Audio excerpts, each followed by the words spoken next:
Before we start this video, I want to make it very clear. This is being recorded before the upcoming news about the State of Death battle. So whatever we say here, if it seems weird with the new context that doesn't exist for us, well, that context doesn't exist for us. So shut up. Yeah, there was a community post today on the Death Battle YouTube channel Mm-hmm. that said things are looking better, but no details about what exactly where things are, just that things are looking better than they were. So we're optimistic. Yeah, and in 2 days we're gonna get the information.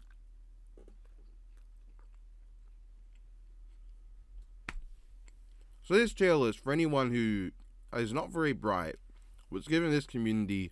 I'm gonna explain for you. This is every 1 minute melee combatant that has not been on a death battle yet. I might have missed one. Hopefully I didn't put one that actually was on a death battle and I just didn't care enough to remember. And we're going to be ranking them and how much we want to see them in a death battle. Whether or not there's a matchup we particularly care about that we would want to see in particular, or if we just don't know or care about them. Yeah, technically there's a handful here that have shown up as background characters, but not direct combatants. Your mother. Alright, we're going to start with Gambit. Gambit from Gambit versus Jin Saotome, and Jin is also on here. The debut episode of 1 Minute Melee. Yeah. I am a Where big they had fan. him in his, where they had Jin in his orange costume. I am a big fan of Gambit. I would like to see him. I don't have a matchup I particularly love for him. I do like Johnny from Guilty Gear. At the same time, that is a Guilty Gear character against a straight tier Marvel character.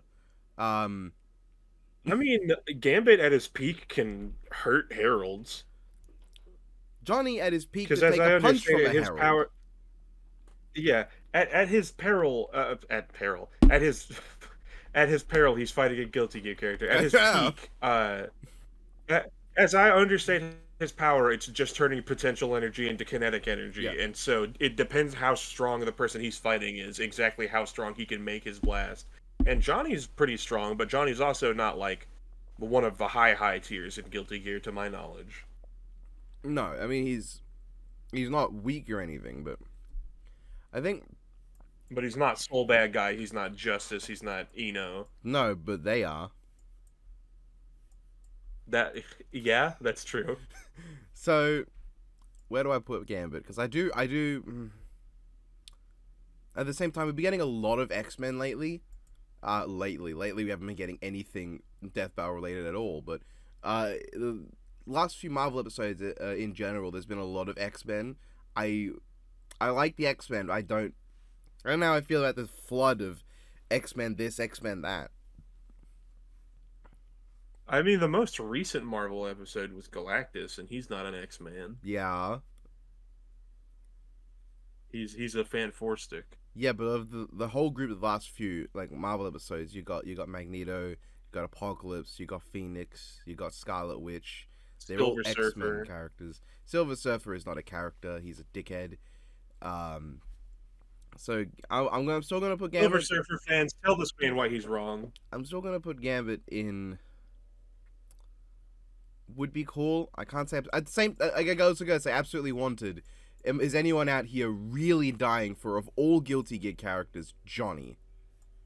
Like not Kai, I mean, he's kind of not popular. Eno, not Axel, not even fucking Bridget, fucking Johnny. I think if Blaze Blue can get a Taukaka in, I think it's fair for Guilty Gear to get a Johnny in. Johnny's popular. That's true, but that was back then. This is now. Today, if there was no Taukaka Felicia, nobody would be backing on a Taukaka episode.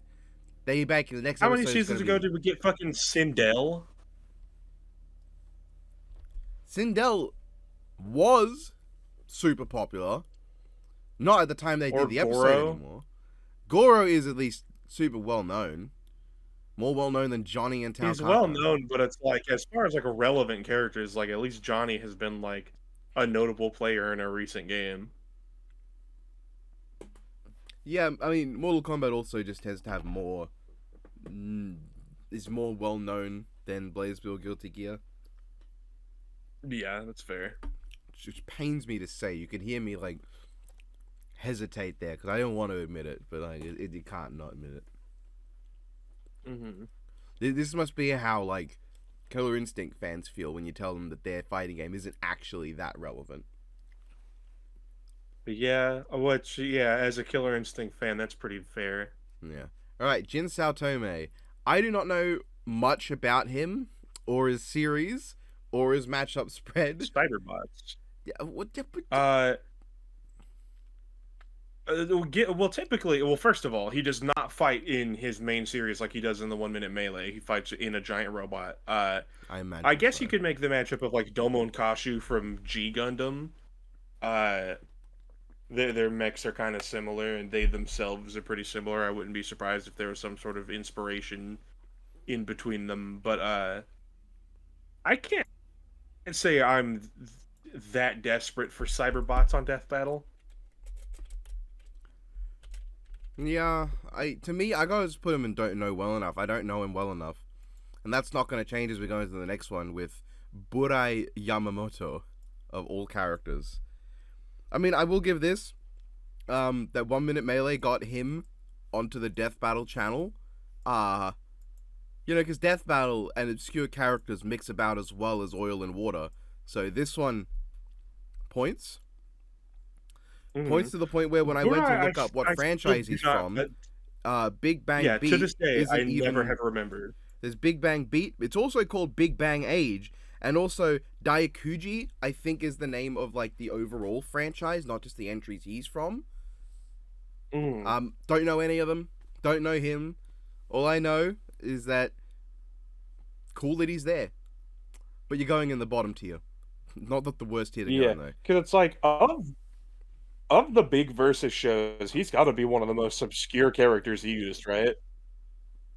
Absolutely. In fact, of the big versus shows, I would call him the most obscure. Because to me, the big versus shows are Death Battle, 1 minute melee, and DBX. Of them, he is the Mm. most obscure. Unless you want to count like. I can't even look at the joke episodes. Steam Summer Sale is genuinely more well known than Burai Yamamoto. His Mm. only competition is Bucky. The difference is, I have seen someone recognize Bucky. I've never seen someone recognize him. You know, a testament to that statement exactly is that when you said Bucky, my first thought was Winter Soldier. Yeah. In fact, And I was thinking, I'm like, he's not obscure. I think when I heard someone someone I know read out Big Bang Beat thought that it was Elite Beat Agents. Cuz just didn't Fair. know what the hell Big Bang Beat was. I'm looking at this list here. There's no one more obscure on this list. Even like Alice Margatroyd. I don't know much about Toho, but I'm going to say that she's probably more well known than Burai. I mean, I'm hoping that she doesn't turn out to be actually a super popular character from the series. Fuck would I know. That series is Regal Nightbug and Come friends to on. me. Even though I don't think Fair. most of them are friends to her, but yeah. Technically, Fei Long shouldn't be on this list. I will admit, technically that should be Shang Tsung and thus not on the list, but I put him on here anyway. But we're not talking about him right now. We're talking about Kenpachi, who's going to go right in the top. Because we've talked. I'm pretty sure we've talked about Kenpachi versus Azrael before. Yeah, Kenpachi versus Azrael Blaze Blue. It's a goated matchup. I want it. Let's ignore any conversation we've had about Blaze Blue Obscurity as we go into Captain Commando from Captain Commando. I do not know Captain Commando very well. Never played a Captain Commando related game. I don't know if he's got like a mangle or anything, or an animu or anything, any media. I do not know. I think it's just his game. He might have like I don't even know if there's like a Captain Commando 2 or anything. It's insinuated that it might be related to the Street Fighter universe and that Luke might be related to him. But yeah, Captain Commando is pretty self-contained. But he's looked back on fondly, mostly because of Marvel vs. Capcom 2, but nonetheless. I'm gonna have a look. I've accidentally highlighted go away, like I'm telling him to go away. I have nothing against you, Captain. I'm gonna look up Captain Commando. Oh, it's on the Switch and PS4 and Xbox One in the Capcom Beat 'em Up bundle. Yeah, maybe I could go play that actually. Um, Mhm. Legacy. All right. Return as a player character in the fighting game Marvel vs. Capcom. Was also in Marvel Capcom 2. Was in Capcom World 2, Namco X Capcom, Project X Zone 2, SNK vs. Capcom. There was a 2-volume manga published in Japan in 1994, translated and published overseas by Udon. He has got a Well, how about mangle. that? Anyway, you're going and don't know well enough. Alright, Albert Wesker. I do I not think he'd care. be cool. I do not care for Kazuya versus Wesker. I'm going to just say that up front. I have nothing against No, I'm it, not a big fan of that match. but at the same time, it is a guy who could fucking leisurely moonwalk his way through the entirety of Resident Evil against a character from Resident Evil. Mm. So that Yeah, is Kazuya wonderful. Wesker is not one that really appeals to me, especially when Kazuya versus Yujiro is right there. But like, Yujiro Wesker looks like himself is cool. Yujiro I'd like sounds like a him. fart sniffer to me. He doesn't sound like a very fun He's character. not a very cool guy, but he's about as shitheadish as a lot of Tekken characters that with any relevancy are. That's true. Tekken doesn't even have a very likable protagonist in terms of how good a guy he is. Either of them. Yeah, Tekken's main characters typically tend to be the worst. Dickhead Kazuya and his dickhead family. What does Wesker have other than Kazuya? I see Kazuya having a ton of different Uh, matchups of varying quality. Wesker, I mean, I don't know if Agent Wesker's super Smith. well.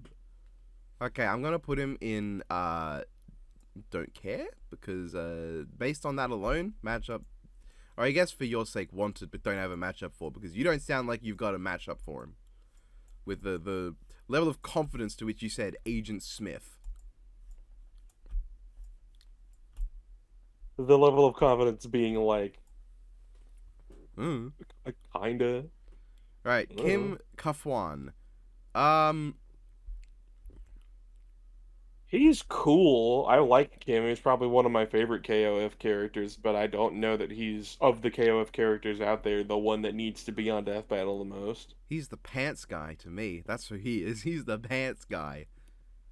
The pants guy, all The of them wear pants. no, but the guy with like the very well animated pants, and then they just took that away from him in 3D. They unanimate your pants. um, uh, I'm not a fan of Kim versus Jury because matchups that open up with they're of the same nationality strike me as a bit odd. Hmm. I also just don't know him well. I gotta put him in don't know well enough. I feel like because I've got a few King of Fighters games that I've just not played. My backlog of games is huge. I just started. Yakuza yesterday after I finished Kakarot. Um, that's gonna take me a bit because I got the remaster collection with 3, 4, and 5. So that's gonna suck up my time for a while. And then I got like 7 Hmm. other full length RPGs just sitting there. All right, We'll hop to it. Judy Han. Um, I like Juri. She's one of my favorite Street Fighter I characters. I think really she's got like Jury. Yeah. yeah, she's got enough content for it. She's incredibly popular. Uh, the only thing is that her most likely matchup is probably Melina, who I don't care about. I don't like the matchup. I'm not a fan. They are very vaguely Oh, similar. But Nem, they're purple. Yeah. How much of their hair is purple? Well, none of it, but Exactly. The thing with Jury, I I still for some reason really like Jury versus Akatsuki from Akatsuki Blitzkampf. Just it's just really funny to me. You've stuck an engine into a person's body One of them is the punch guy, the other one is the kick lady, and everyone just wants to take that engine from them when they want nothing to do with what they're doing. They got their own shit going on. Mm. Don't go bugging them like, hey, give me that engine in your face. And the whole like eye glowy thing as well when they're getting all dramatic and shit. It's just funny. Yeah, I think that works. I like that it. Sounds fun. I might do it on our death battle someday if I can play Akatsuki Blitzkampf, which I don't know. I don't know the availability of the games in that series. I don't just want to rely on nothing but Under Night in Birth to inform me on Akatsuki. Well, you play BB Tag. No. Alright, I'm gonna put her in absolutely wanted just because of Akatsuki. Sakuya Izayoi from the Two Who project. One of the more interesting Toho characters, but at the same time, fuck Toho. I don't want it on the show. I do like Sakuya versus Hit, but I don't know how much of that is. I mean, because I don't really care about Hit as a character. I don't really know Sakuya well. I think it's just because the idea of the power interaction would be neat. But Nem, he's purple. Yeah, but my only positive association with him is that I play him the most in fighters. And Time to make the donuts. yeah, that's the other thing. Time to make the donuts. That is too legendary a quote. I'm gonna put her in. Yeah, because it's just like he's just fucking standing there in the middle of this void, and then he says, "Time to make the donuts," and starts like punching shit. It's like, what possessed this man to say that to no one in particular? Yeah, it's so great because he doesn't say it like it's a joke. He says it as seriously as possible. There's no comedy in that voice. It's just like, this is real shit. This is what is happening. Hit would never speak with comedy. Yeah. So where do I put Sakuya? I do like that matchup. Do I want to see it on Death Battle? To be honest, do I want to see Dragon Ball on Death Battle that much anymore? Like, if they ended it with Goku vs Superman 3 for Dragon Ball on Death Battle for a while, I'm not complaining. That is a very good send-off for the series. I think that's definitely a fair viewpoint to have. I think I just put her in don't care right now, because while I do like the matchup and I wouldn't mind seeing it, I'm kind of ambivalent to either series coming on Death Battle right now. Meta Knight. I hate Meta Knight versus Zero. I fucked that matchup so badly. Not even just because I don't like the matchup. It's so played out. Everyone's done it.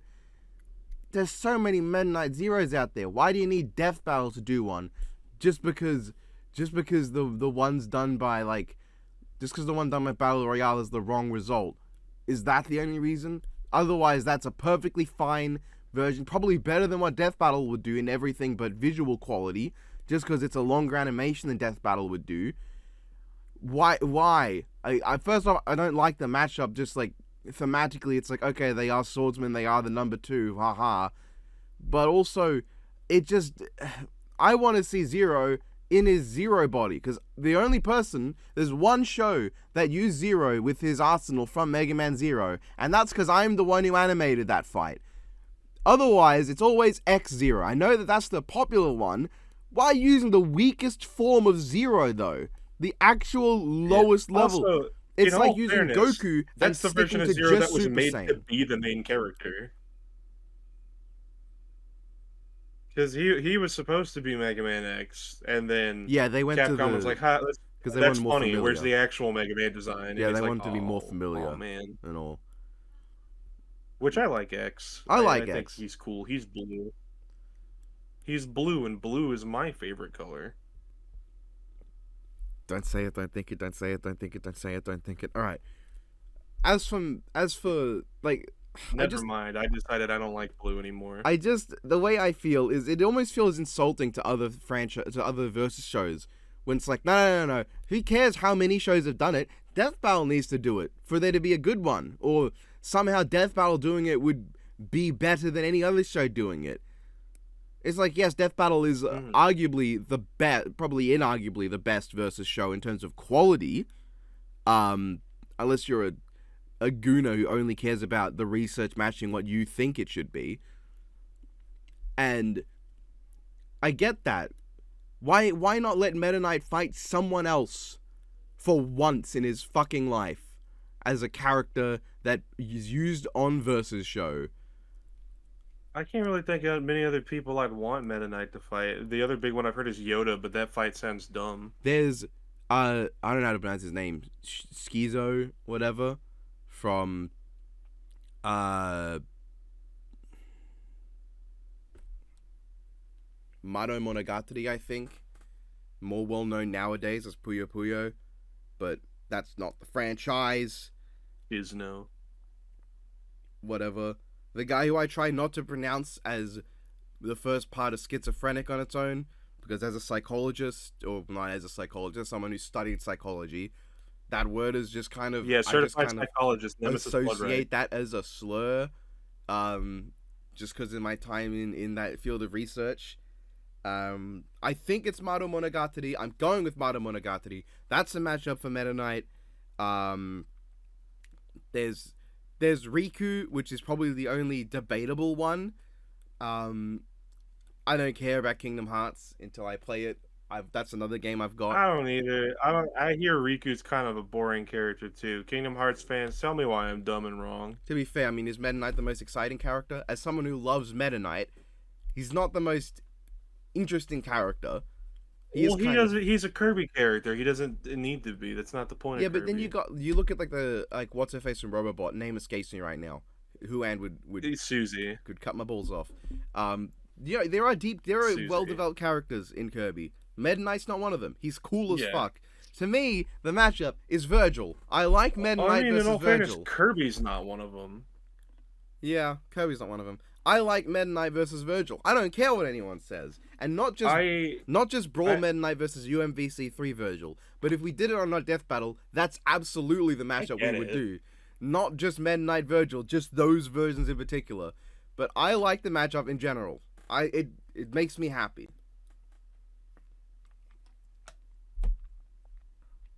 I want the fight to just start. Virgil's just like, what the fuck are you? Ben I just ignores him, just like, fight me. And Virgil doesn't skip a beat. His immediate response is just, alright, yeah, why not? Because, that's who they be. That's what they do. That's the Virgil Meta Knight thing. They do the fight.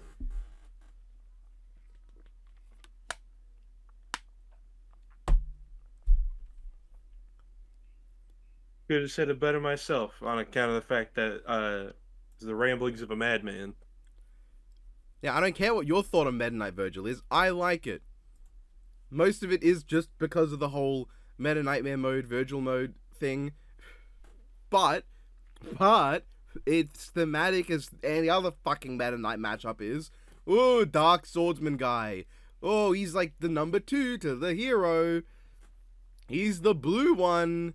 Meta Knight's not even the number 2. King Dedede is. King Dedede is, yeah. Or but like Gooey. I guess in terms of he's the same species as the main protagonist. Which Allegedly. Dedede fucking isn't. Meta Knight has thumbs, I will note. Kirby does not have thumbs. I mean, Meta Knight probably just older. They eventually grow thumbs. That's the sign of sexual maturity for that species. Meta Knight's an adult. Don't say that his thumbs are penises. Don't say that. You're the one who said that. That's not what I meant. There are signs of sexual maturity in animals that don't directly correlate to fucking time. Many birds' sexual maturity is signified by the feathers of the males becoming all pretty and shit. There's many things Kirby could be. A bird is definitely not one of them. Why fucking not, huh? He's got no similarity to any other fucking species I know of. The closest thing I can think of is to a sponge. Like a blob. Alright, we got Catwoman He's now. like a blobule creature. He could be a hydrozoan, you don't know. He could be a sea cucumber. We got Catwoman now. I don't fucking care about Catwoman. I know Catwoman vs. Black Cat exists. She's got her fans. I'm sure she's cool and all, but I can't even put her in I can't even put her in go away or absolutely not, because it's not like I'm against Catwoman. It's just I don't care if she does or not. if she does. Whatever. It's Cowan versus Black Cat time. I think it's a really funny that Goomba cannot be on this list. Yeah. That of all characters, Goomba has already been used. Before, like, Son Gohan, Perfect Cell, Yu, Liu Kang, Sans, Pac-Man. Before Luffy, for all of them, Yeah. Goomba. He's not. There is a fucking Mario character on this list. Goomba got in before Bowser Jr. Well, Shut up. I know that's not the I can't. least likely Mario character to not make it on Death Battle. It's not like we're Yeah, I staring down can't at say fucking Bowser Jr. is Waluigi like or the anything. most popular character. It's not like we're looking here and we're going like, oh my god, I can't believe it. Goomba made it in before fucking Diddy Kong. You know, they've really Bowser Jr. is not even the most popular of the Koopa kids, really. Who is? Is it Roy? Point to me any person and ask them who their favorite of the Koopa kids is. You're almost never gonna hear Bowser Jr. You're gonna hear whoever they played in Mario Kart, whoever they played in fucking Smash, whoever they played in insert sports game, or whoever they just thought was cool when they were playing a new Super Mario Yeah, Bros. that's game. also because nobody considers Bowser Jr. one of them. Like, when you ask them, no one thinks, I could be Bowser Jr.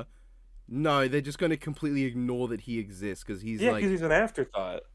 He is the other one. Because he's a dumb, ugly baby. But he's not even the other one. He's the second other one, after Koopa Kid. He is literally the backup in case the first one died, and the first one did. So the backup was necessary. Right, we have Lightning, Final Fantasy 13. I don't like Lightning. I don't like Final Fantasy 13. It is not the worst game or the worst protagonist in Final Fantasy, but it sure is down there. It is so boring, and so is Lightning. She has nice hair. I'd go so far as to say that I could call her hot even. And her weapon is cool. At the same time, she has the personality of a damp rag. Like, she is nothing as a character. She is barely acceptable in the first game, and then as the games go on with 13, she just gets less and less interesting.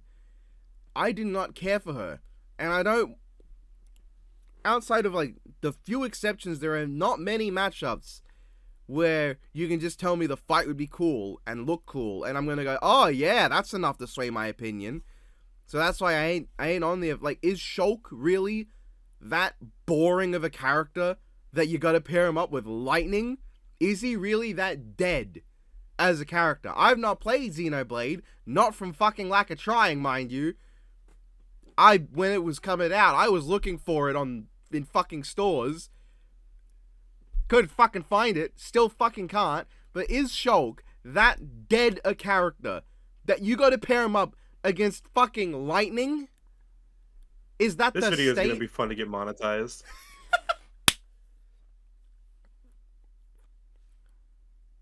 So Lightning, I'm just gonna put her in absolutely not. I'm just gonna straight up. I don't want to see her. Oh, yeah. I saw lightning out my window as you said it the last time. You should talk about Luffy now. Luffy absolutely needs to be on Death Battle, but as much as I know if Death Battle continues, he's gonna be on the show before One Piece ends. I don't. I want him. I want him to have all of his stuff before he gets on the show. You know they can use him twice, right? Oh. Yeah, but you know they will use him twice, right? It would be Luffy versus Naruto, which is boring, and then Luffy versus Natsu, where it's like, if he can beat Naruto, he can beat Natsu. I mean, to be fair, in the time it'll take for One Piece to properly end, Natsu could get something in that time as well. He could. I don't know what's going on in 100 Year Quest right now, but... I feel like it would be Naruto versus Luffy first, and then when they want to bring Luffy back, they'll be like, alright, we'll just give him Natsu, who cares? or like Yeah. the real passion for the Uh, matchup would be in the first one, and then the passion for just Luffy would be in the second one. mhm. I'd like Luffy Natsu.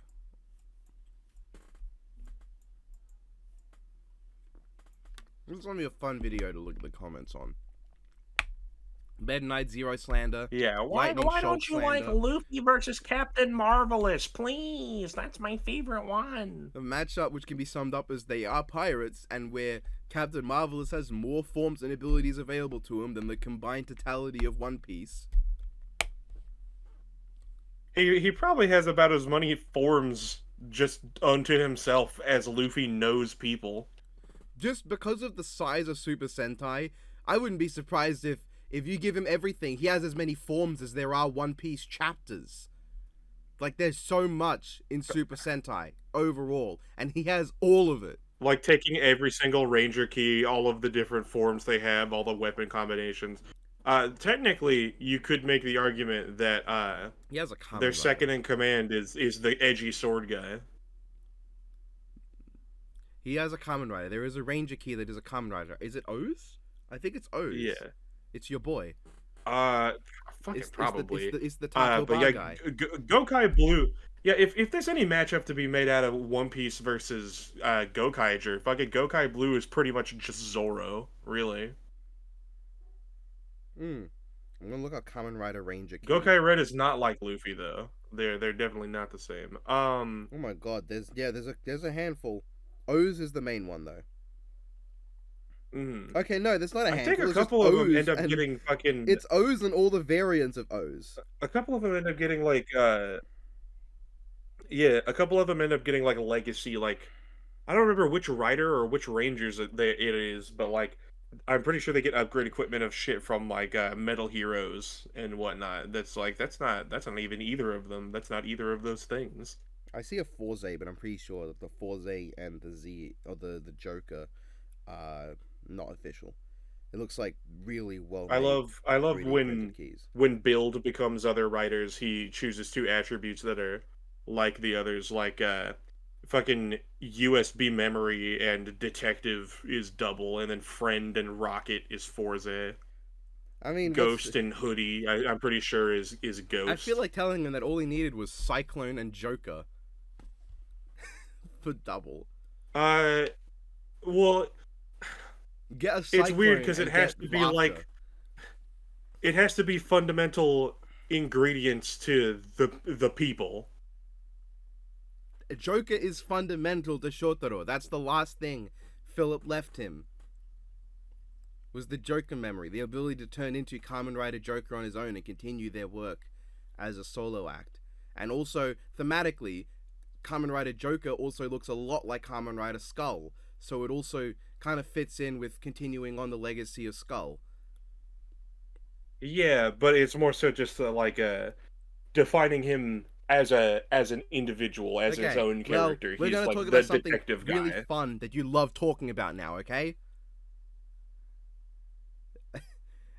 Kenshin. Kamen Rider? Um, Wait. the only reason I would Oh, want well, never mind. Kenshin is because Manji from Blade of the Immortal is cool, and his best matchup is probably Kenshin. In other And words, absolutely not. Chad is also a big Rurouni Kenshin fan, so I could see it happening, and if it would make him happy, that's cool. I personally don't like Rurouni Kenshin. I would not use it on a project I would be working on personally, and I don't encourage supporting it financially. But if Death Battle wants to use it, that's them. I personally have no desire to see it though. Now we have BB Hood. I know nothing of this character except that she is I do. slightly batshit. She has the guns, and she is a play on the defenseless fairy tale protagonist. But what if she wasn't? What if she was more dangerous than the monsters? Like, I know that's Then the you play. know everything about her. Wow, That's about really? it. That's I literally know yep, everything. I assume there was more to her. pretty All right. much. What I know that no, I don't know. The matchup is the matchup I know is Peacock. Um, I don't know why she's Yeah, I mean, fighting a fucking Venus foul. versus Poopcock. I'm sure it's fine. Uh, They are playful fairy tale thing and gun. That is the thing I know. Yeah, pretty much, and they're from fighting games. I don't care about BB Hood or Peacock really, so fucking not much to say about that Yeah, one. I don't care about. I was gonna put her in Don't Know Well Enough. Apparently, I can't do that. I can do that for Peacock. We have Master Hand. Uh, I fuck, I just noticed what that is there to talk about? with the renders I've used, it looks like Polygon Man is giving him the biggest stink eye right now. He's like, oh, Yeah. that son of a. What is there to talk about with Master Hand? Because he's pretty much just the guy that you play through classic mode and Smash, and then he shows up and beats the shit out of you. I just can't stop looking at that. It's, oh, Master Hand. Oh, you're such a loser It's when a lot you like your when goated theory that it's just a kid punching you himself in the punching himself in the face. face. Yeah. When you give yourself wanker's cramp, that's just a full body ache, motherfucker. Master Hand goes into. I want to put him in go away because I don't really think he warrants it. I can't put him in the bottom tier though, just because I think there would be some hilarity to seeing them try to analyze a hand. Yeah, a hand of like, yeah, here's the different moves he has throughout the Smash games. Here's him being controlled by Taboo. Here's an army of them in Ultimate, and then here he is in Kirby Amazing Mirror. Yup. And then there's Polygon Man, who is not And from PlayStation All Stars Battle Royale. He's not. uh, fucking who cares? He is a failed mascot for Sony that was considered like creepy and ugly, and they didn't like him, and they just got rid of him, and Yeah, then they just brought him look back at to the him. game. That's the funniest part of Polygon Man to me, is that he is the character equivalent of like Terminator Salvation. He's nothing worth analyzing. I remember Because they decided to bring it back as like the funny thing for PlayStation All Stars, but that game's not even that popular. I'm gonna put him below Master Hand just because I like Master Hand more. Because like at least I know that Master Yeah. Hand has like abilities. Polygon Man sends characters out to fight you. Mm-hmm. Bowser Jr. How you doing, buddy? We did not just slander you not 20 minutes later ago. How you doing, my friend? You have no good matchups. Correct.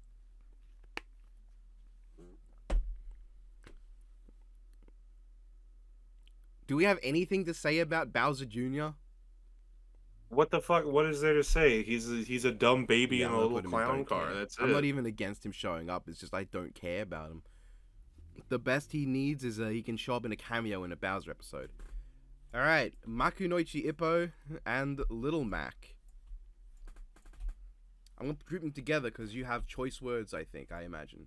And I like how when I say that, Yeah. the viewers have no idea when I say that if I mean that you're gonna slander the matchup or you're gonna support it.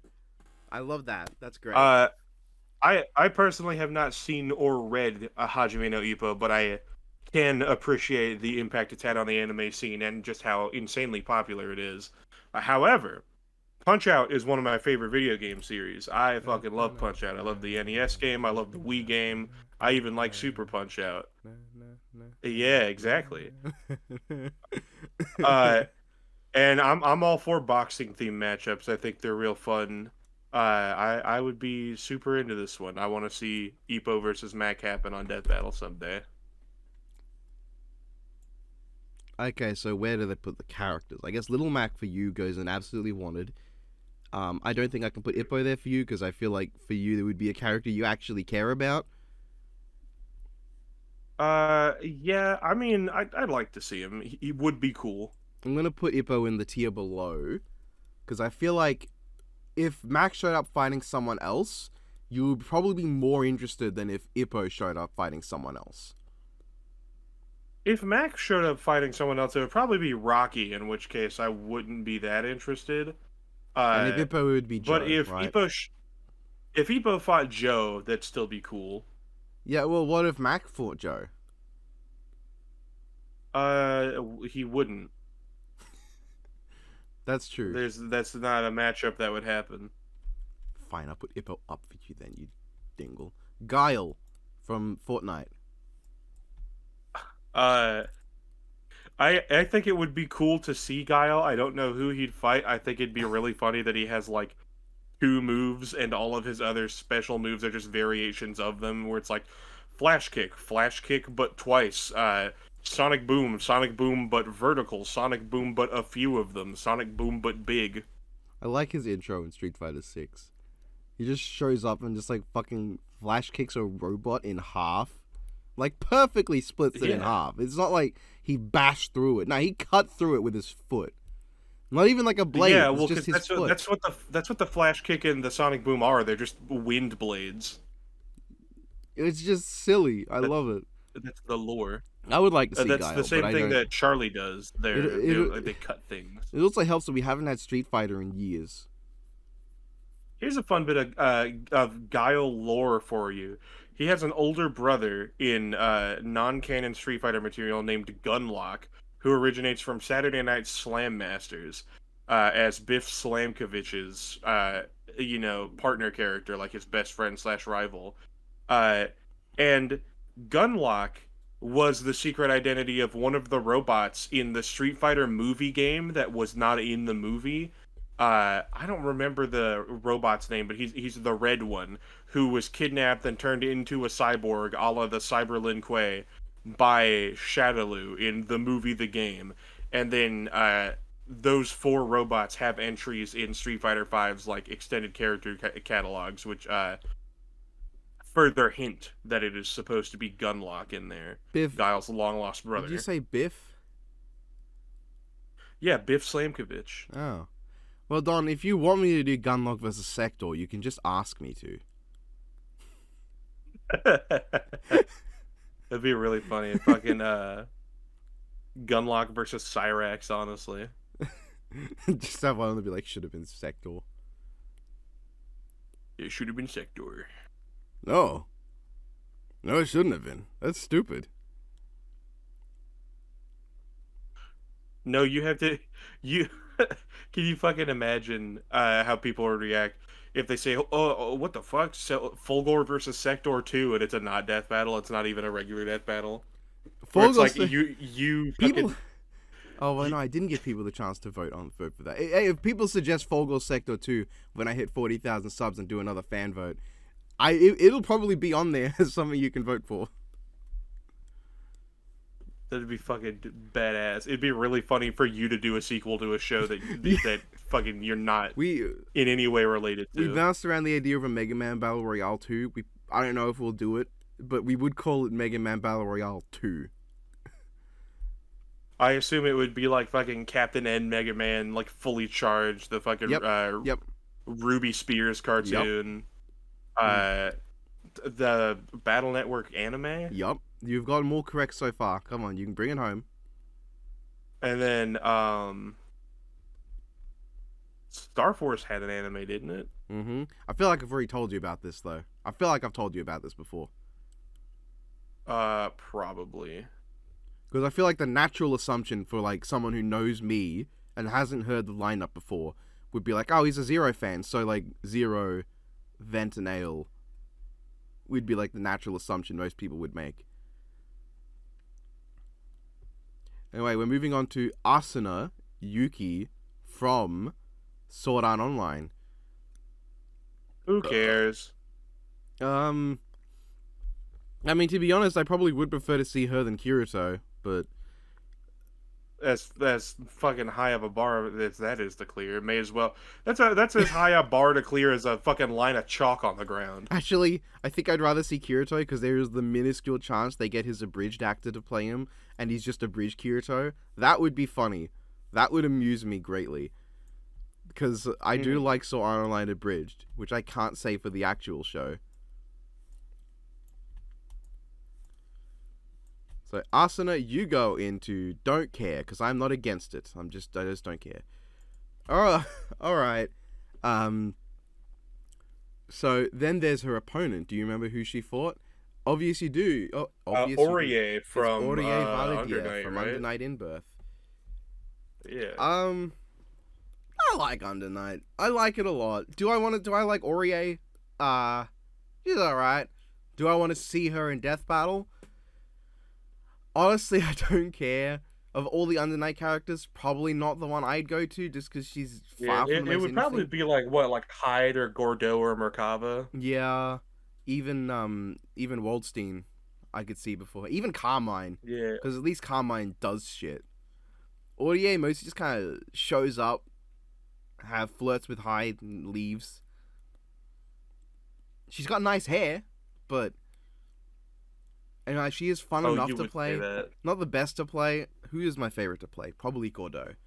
Actually, no, my favorite to play is Akatsuki, but that's not an Under Night character. Hey, take a wild guess. Take a wild Waldstein, guess. that's yours. Yep, You're the grapple guy. You like to grapple.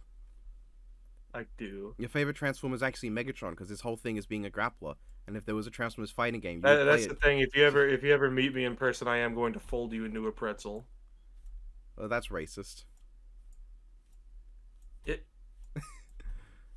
No. Okay, I'm gonna put her in don't care because I also a matched up spread is Asuna, Weiss, Mitsuru. Just if you have a long, pointy sword, bonus points if you have a summon, you're an opponent for Audier. Her thing is being a fucking executioner nun. Surely that's a much more interesting path to take for a matchup. Oh, she can fight bulls from Akamega Kill.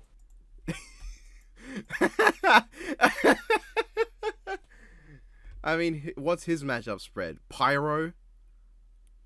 Pyro, Gyro. Other Pyro from Marvel? Yeah, Gyro Zappelli from JoJo Part I like 7. how it's Pyro, Gyro. Like that's Bull's matchup spread.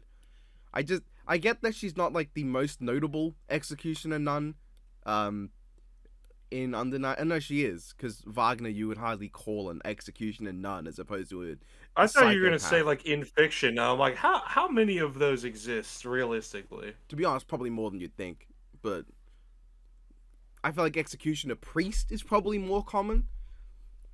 Probably. I'm not about to go around saying, we should do Audio versus Kide Kotomine or Alexander Anderson, but come on, he's Alexander Anderson. I would put him against Kide Kotomine and just do that. Alexander And Anderson. just make the entire fight them preaching at each other, just because I think it'd His be name funny. is Alexander Anderson. All right, we have Pac-Man. I want to see Pac-Man on Death Battle at some point. Minimum is wanted but don't have matchup for. That's the minimum. I don't think there's any way to argue that Pac-Man shouldn't be on there. I really want to see him because I want to see like his wider stuff covered. Because like his eyes freak me out so much the more you stare at them, because it's just himself. He is his own eyeballs, just inverted colors. It's so creepy. Like when you look to like, but it's like when I look like, at Guile, who's currently next to him, I don't see it. But when I look at him, I just look at the eyes and I go, oh, that's freaking me out. But yes, I feel like Pac-Man. honestly, if you had to make a case for any singular character representing the entire genre of video games, Pac-Man is the one I would go for.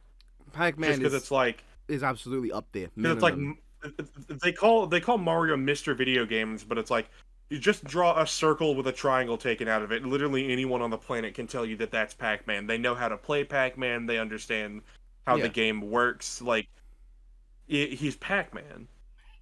I think minimum no one could argue at the least he's in the conversation. Even if someone does say that it is Mario or the fucking Pong paddle, minimum Pac-Man is going to be in the conversation. I think it'd be funny if he ate like the Super Pellet, became Super Pac from Pac-Man 2, and then did the Superman thing where he's like fucking punching him through the clouds and like catch him back up to him. What if they did? I think it'd be really funny to see Pac-Man of all characters do that. What if they did Pac-Man versus Pong paddle, and they turned out to be more Pong than we realized? That'd be pretty cool. I'm hoping there's more Galaga lore than I realized. There is. I want to research. Did you Galaga bloody remember when Big we were Viper talking about someday. Galaga versus what is it, Gradius, and I gave you the list of the Big games Viper. they were in, and you went, "That's a lot," because it was a huge list of games they were in. There's a lot for both. Yeah, but they could all just be games where it's just the same ship with the same powers. It's there. There's a Shut lot up, of them. You're short. Yeah, well, you're tall. Take that. Yeah, well, you smell. Yeah, so do you. I can't believe you'd say that to me. All right.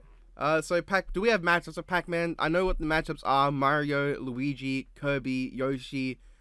It's either Vor or they're important to video games. Yeah.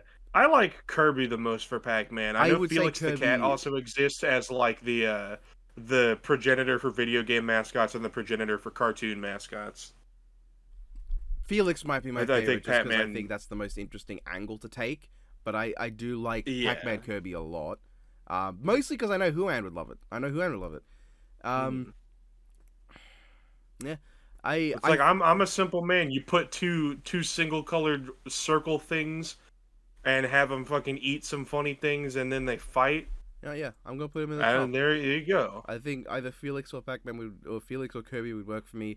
I would accept Luigi on the condition that they give Luigi proper respect this time. I would accept Marroy on the condition they actually use his power-ups this time.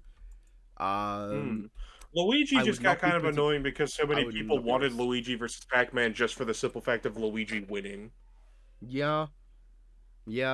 Did you like in Luigi versus FNAF when I used him lifting up a giant radish as like an actual feat as opposed to an anti-feat? Yeah, it's like, oh, you go into his dreams, he's gonna kick the shit out of you anyway. Because it's like there's that, and then there's the entirety of Dream Team as well. Yeah, I ignored that in that conversation because I thought bringing up what he can barely open a door. Luigi can lift up giant radishes. Would be funnier than going, he can barely open a door. Luigi can actually just punch dreams to dust with his hands. Yeah, Luigi can turn into a Katamari of himself. Yeah. Hey, that would be thematic against Pac-Man. It's ball versus ball now. But actually, I think Pac-Man's got Look, a a decent ball. matchup spread overall. Ball, The man. more I think about it, I don't dislike most of the one that I would say I'm least According receptive to- on is Yoshi. I think the one I'm least receptive on is Pac-Man versus fucking Juggernaut for whatever reason. That was a community death battle. No comment. I was Well, going through the list of community death battles recently. I saw Pac-Man Juggernaut. I'm like, what the fuck? What could possibly be the reason this was they even don't brought stop. up? They just keep going forward till they get stopped and the That- shit that kicked is- out of them. That's Yeah, the but thing. that's not true for Pac-Man. You can just Yeah, stop you can moving. just stop him. No one ever stops him. But you can just stop. I think some people just don't realize that. Well, alright, the next one we're talking about is you, Perfect Cell.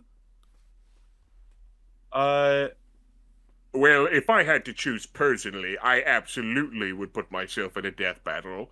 But You would lose. I understand everybody's not necessarily keen to see more Dragon Ball at the moment, so I'll respect their wishes. I'm gonna put him in would be cool and just leave it at that. That's the highest I think I can put. Garo Dragon Ball. versus Cell would be fun. Garo versus Cell would be I like fantastic. Garo versus Cell. But I can only put him there for now because I am still... And also, having played Kakarot, I just... When I was playing Kakarot, I just couldn't shake this feeling of, yes, I can feel the abridged, affected dialogue at points, but this feels like the closest I've gotten to re-experiencing the actual characters in, like, a decade. Because, like, Xenoverse, you don't really meet the characters, so that doesn't count. Fighters, the dialogue feels very abridged at times. It's fun, but it has... Most of Xenoverse is just you showing up at a point in the story, them going, "What the fuck? That's wrong. Kill it." Yeah. Death Battle is almost exclusively the abridged characters whenever they do it. I think that Goku in his latest is arguably the closest they've gotten to matching the character, like, with the exceptions of the times the Hercule's character... pretty close, especially because there wasn't an abridged Hercule at with the time. the exception of characters like Hercule and even 18, who are basically the same between versions. Yeah.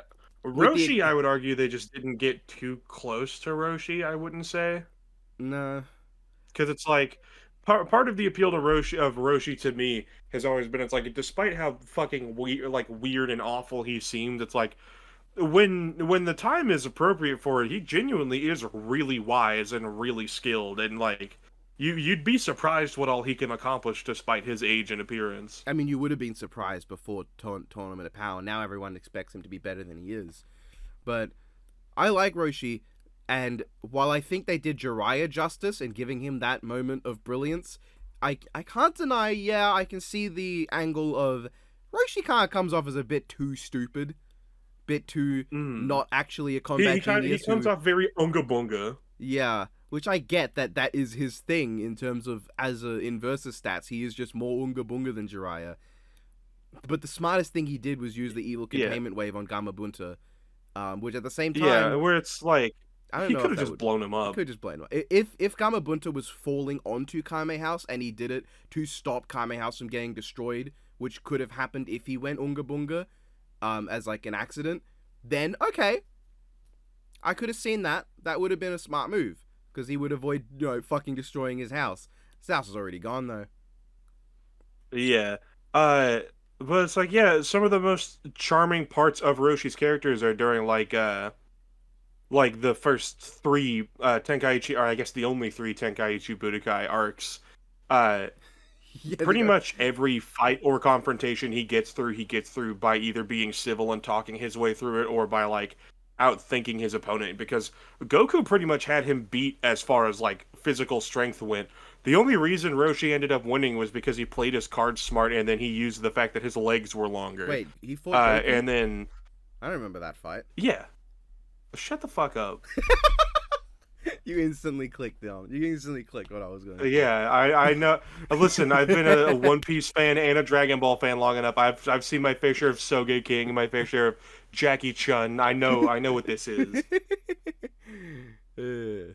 But most Dragon Ball characters they use in Death Battle, bottom line, tend to veer more towards abridged than official.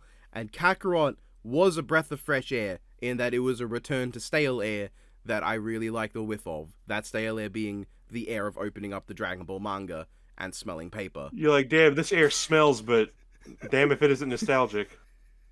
Why did I fucking word any of that the way I worded it? What was I thinking? But yes, Next character. Cell though is a case where I am going to stand here and go, nah, it should just be a bridge Cell. Because the best of official Cell is in Fighters Xenoverse and Kakarot, where they just make him a bridge Cell with less sexualness. That's all they do.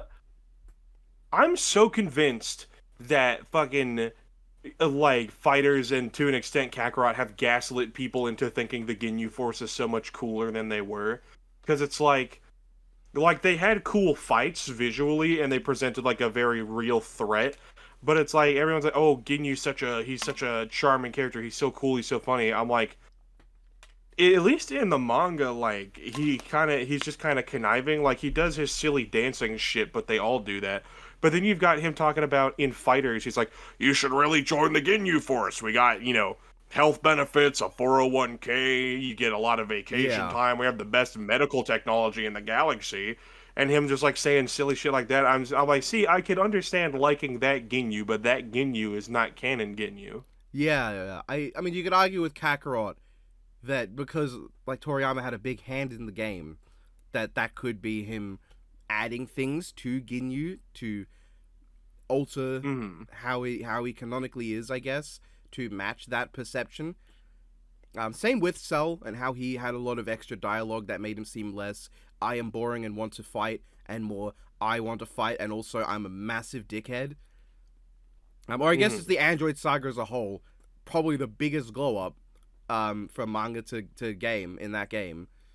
Even though it cut out a lot of stuff, it added a lot more depth, I felt, when I was playing, that wasn't there in the manga, as a result, obviously, of how the saga was written and what went on behind the scenes. I can understand why the Android saga is the way it is, but I felt like there was a lot more added. I don't remember them saying anything about Jiroi's son, but that's just outright said in the game, as blatantly as possible. In fact, it's cool that they hinted towards it with something Goku says, and then it's revealed later on after that. Like, that feels like, hey, that was meant to be there. A lot of what's in Kakarot is implemented from, like, fucking old interviews with Toriyama or, like, Q&As or shit that he's left in the back of, like, art magazines or, like, manga volumes that's, like, being put into effect for the first time. And we also saw that in Dragon Ball Super Superhero, where we got, like, the mapping of Jivo's name reveal and Vomi's name reveal and the reveal of like, that their relationship is canon, that this is all real. And I think it's interesting too that Team 4-Star chooses to pick and choose like what things of those to pay more attention to, and that like you can tell that the people working on Team 4-Star really, really care about like the source material, because they'll throw in stuff that even official Dragon Ball forgets a lot of the time, especially that as soon as Krillin learns 18's name, he pretty much hasn't referred to her as 18 since. Yeah, he's always calling her Lazuli.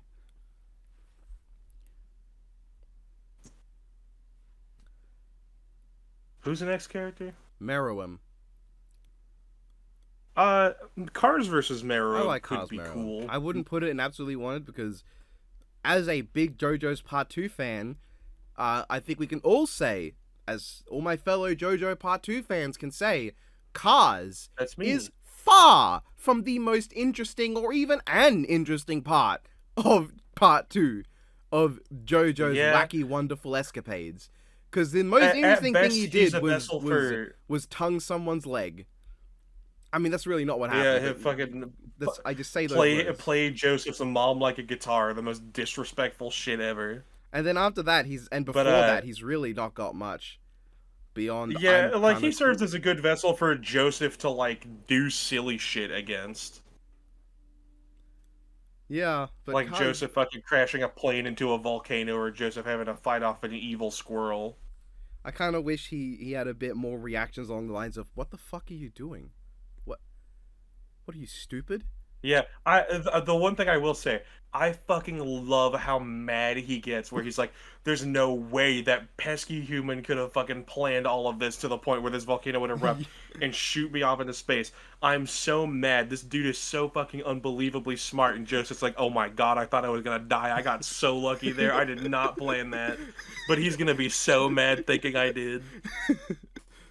It's a good bit.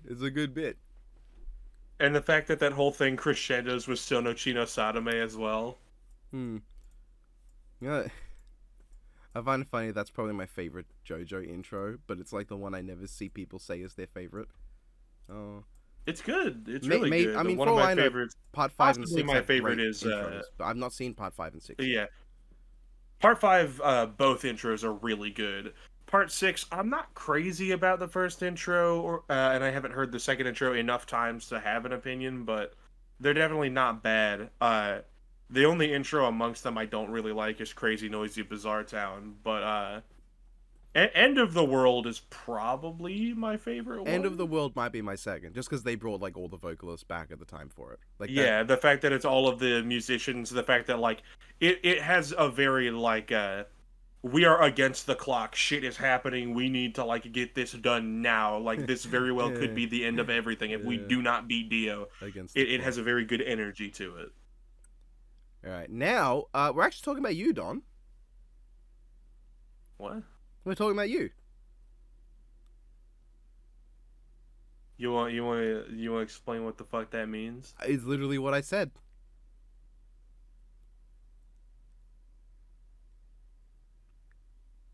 Okay, you want to tell me what the actual character is, though? I told you his name. Dawn? No.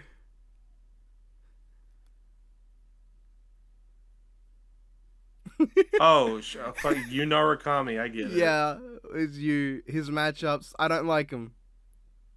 I don't know him well. I don't love his matchups, but I do love Persona 4. That's I've not a good played game. I don't even own it. Is it available for a console that I own?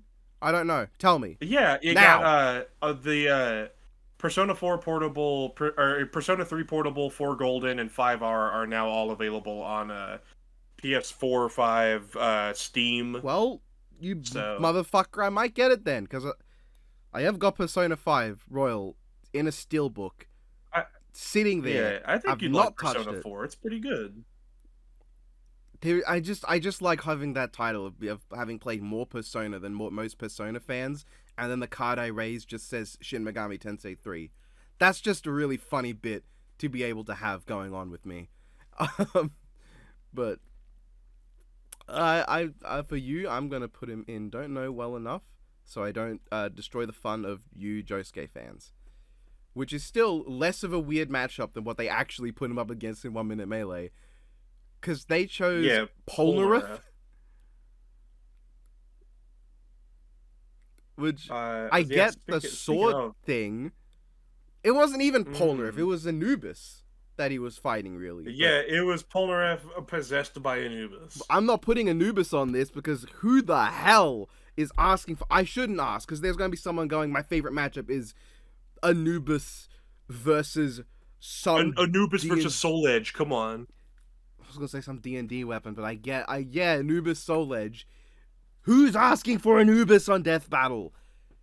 In general, I'm including Mythology Anubis there. Do you have any idea how little that nincompoop does? I bet someone in your Discord server is gonna be like, well, I'm asking for it now just to prove you wrong. Shut up, Raymond. No one asked you.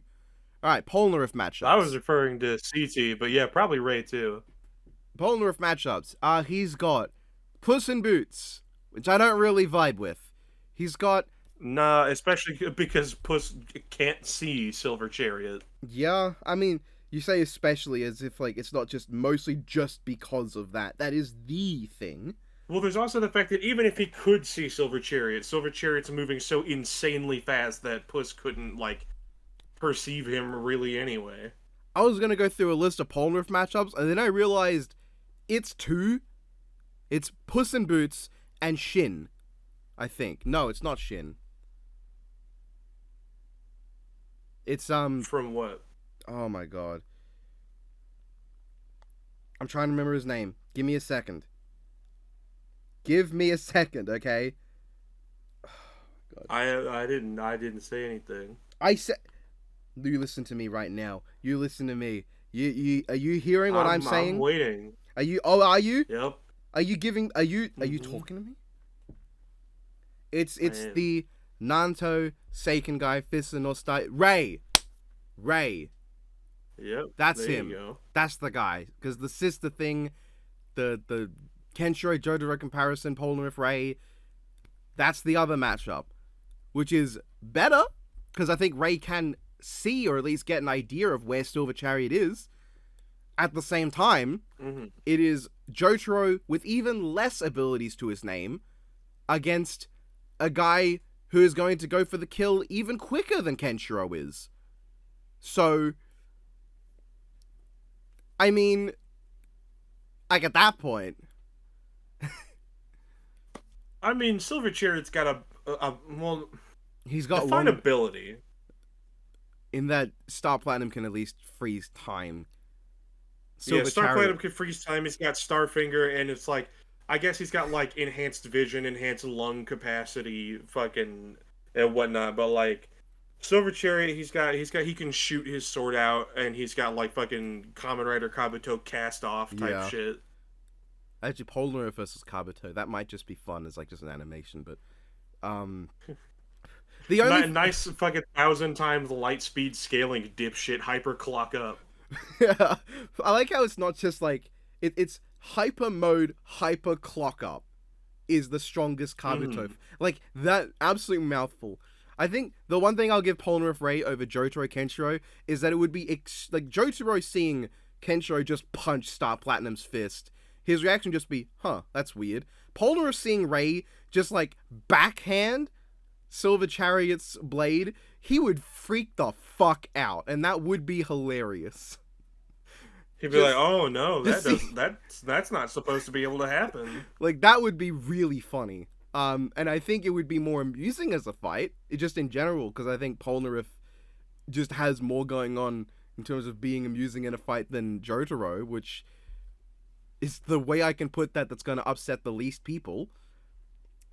While I don't know if I'd say Ray is more humorous than Kenshiro. He probably is. I wouldn't say any Fist of the North Star characters are that humorous. I mean, Bat. Bat's funny. Would you believe that Bat versus Iggy was a matchup for a while? You would. Good old Boot. But I'll give Polnareff Ray points for just the amusement factor of seeing him like he could shoot off the blade, and like seconds before it pierces Ray's eye, he just catches it in his 2 fingers, and just Polnareff reacting to that would make the matchup, would make the fight worth it, honestly. And also, I guess Polnareff being a silly goofball and then actually coming up with a really cool strategy that lets him land a solid hit on Ray, that would be cool as well.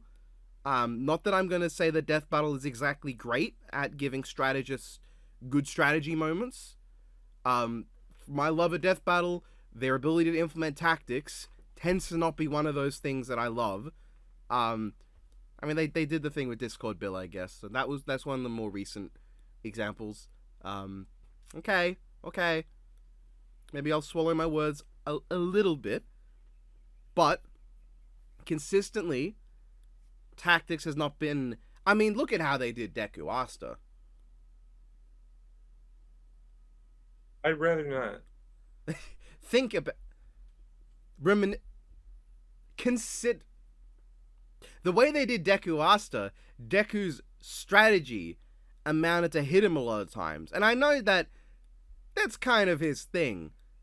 At the same time, normally he comes up with a slightly more creative way to hit you than the most direct way humanly possible of running towards you with a fist. Yeah. Like trying to use smokescreen and then fucking... Like, if he's gonna get absolutely bludgeoned, I could see him trying to, like, store up a Fajin with that. I could see him trying to use gear shift to maybe throw Asta off by speeding up one of his own swords faster than he thought it would go. Hell yeah, you just reread through Hero Aka up to date. You're up to date with it now. You know that Deku, I am. as much as you said that all he does is punch a while back, you know now that he will come up with a more creative solution to the problem he could punch than just leisurely walk up and forward smash. Yeah. So anyway, Polnareff, I'm going to put him in would be cool. It feels like, too, that it's like... At least what I've read of Black Clover so far, which is about 20 chapters in, part of the cool shit that Asta does is him, like, using his swords to cut through magic and, like, I guess seeing how those different swords play off of or into it, where it's like, against a non-magic opponent, he just doesn't get to use his main gimmick, really, Yeah. which Actually, seems like kind of a recently- waste. It's like... I recently found out his swords are sharp. All of them, actually, are sharp. And, you know... yeah, some of them are better at cutting than others. I have mixed feelings now, knowing that actually all of them could cut you as a person. Even if some are more Yeah. cutty, all of them are still swords, not just bats.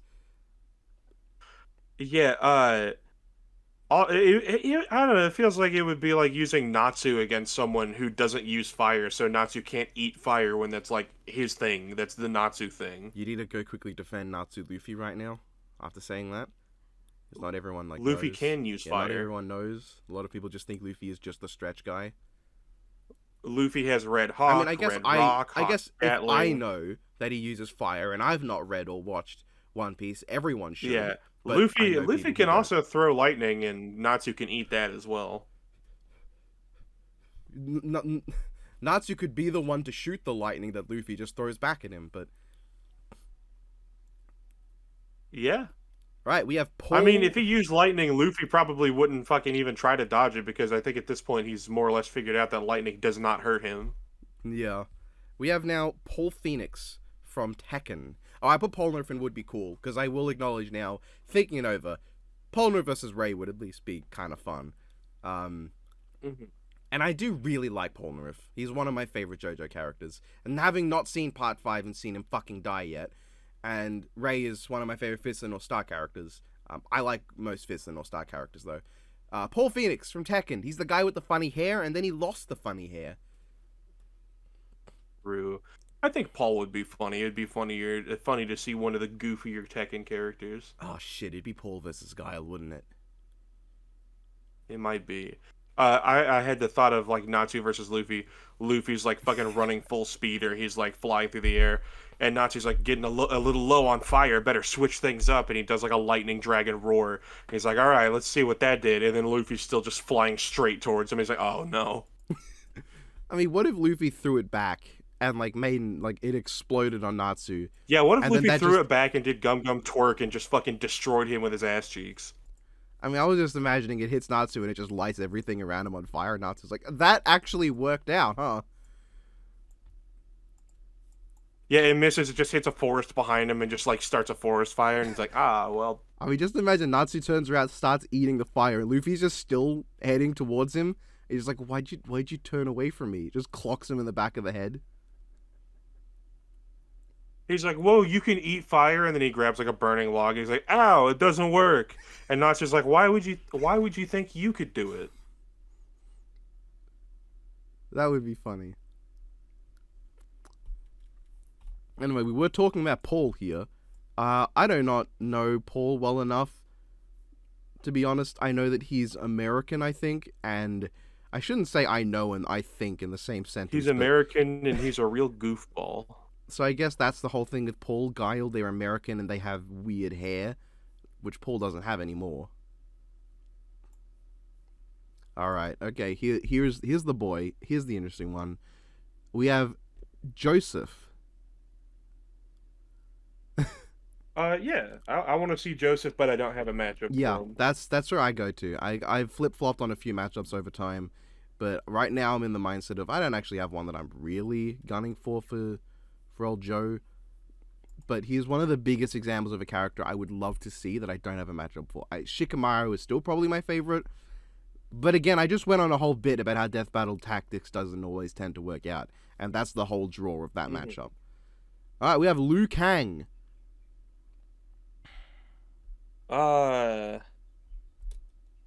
Before MK11, I would have said, yeah, I'm all for Liu Kang. He's cool. After MK11, where it's like now there's no way they're using Liu Kang and completely ignoring Fire God. I mean, like at just MK11, there was like arguments as to whether or not it would work or it should be used. Now it's like certainly, yeah, that's his thing now. Where He's it's a like I don't care to see it. Yeah, I know that he's got the matchup. I'm not going to say it because I have banned myself from saying it. I'm Jago. gonna put him in don't care. I can't even put him in go away because like I know people really like that matchup, and it would be cool if they just focused on Liu Kang as Liu Kang. Jago is in Lego Ninjago. All right, we have Fei Long. Mate, no, you are not worth it, mate. Oh, come on. We get to have Fei Long versus martial law. It's like Bruce Lee in a fighting game. Get it? Yes, the only times that Bruce Lee was in a fighting game. Famously not Yeah. a common trope. I'm just going to put him in don't care as well. Waddle Dee. Not Bandana D, not Bandana Waddle Dee. A normal ass, basic bitch, completely average Waddle Dee. Honestly, if they brought Goomba back to fight Waddle Dee, I wouldn't be that mad about it. Yeah, but like you have a matchup you want for Goomba anyway, so I'm just going to put him in absolutely not because I just feel like, you know, there's better you can That's do. true. Piccolo! Goomba versus Karibo might go. Or in Japanese, I Karibo like versus Piccolo. Karibo. Yeah. I Piccolo. like Piccolo. I want to see him on Death Battle someday. I don't have a matchup I like for him anymore. I don't mind Piccolo versus Knuckles. The issue is just that like that would largely involve the shit Ken Penders wrote most likely, and fuck Ken Penders and his dumbass stories. Knuckles reminds me that there was like people who kept like ragging me like, oh, what's so wrong with you? Why do you like Frieza Megatron but only when it's like one particular version and not just in general? Why you gotta be so picky? And then I look at them and I see, oh, I'm such a big fan of Archie Knuckles versus Juggernaut because it's Archie Knuckles, and I'm like, what the fuck's wrong with you then? Yeah, like, I mean, video game Knuckles is about as thematic with Piccolo, just without like the fucking color change form that makes them like the embodiment of the MacGuffin thing. Um, All right, but annoying like, Piccolo. yeah, like green Knuckles versus orange Piccolo is a cool concept. That said, It's Knuckles just dies again, when he I does that. yeah, he does. But if he kills Piccolo first, that's his win. He won't. I mean, he should, but I just kind of feel like Piccolo is just gonna live anyway. He's Piccolo. Yeah. Yeah. Well, I mean, I could probably see Archie Knuckles winning. And then like if Eighth Gate guy beating All Might counts as a guy win, then All right. Anyway, Chris Redfield. I think What Chris matchups is does he funny. even has? What matchups does he One even of has? them, Don't say Frank West. there's Don't you dare Snake, say it. there's Okay. Ash Williams, there's you know nothing interesting.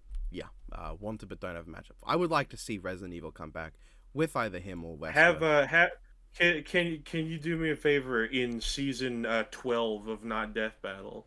Can you do Chris Redfield versus Golem?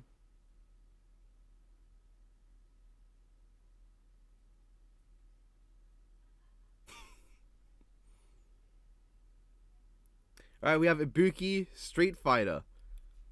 Fucking all right. I'm gonna forget by the time season Ibuki's 12 really happens, if it happens. yeah. If season 12 happens, well, fucking someone here will remember. Someone here will remember the day Golem Pokemon versus Chris Redfield. Oh, Resi. Golem the Pokemon. Oh, okay. Now I get it. Now I'm on board. Now I understand. Yeah, there you go. Because he's a boulder. Because he's a Exactly, boulder. He's a big exactly. rock. Get it? Yeah. It actually kind of shocks me. I know we've used Pokemon on that Death Battle first episode. But I don't think we've used an inanimate object Pokemon. That feels like the most fitting for not Death Battle. I'm gonna have to look into that actually. Yeah. Yeah, you've used rock before. I mean, How many inanimate objects have I used that have a Pokemon? I don't think pen yeah. or pencil. Are we allowed to? Are we allowed to spoil the new Not Death Battle?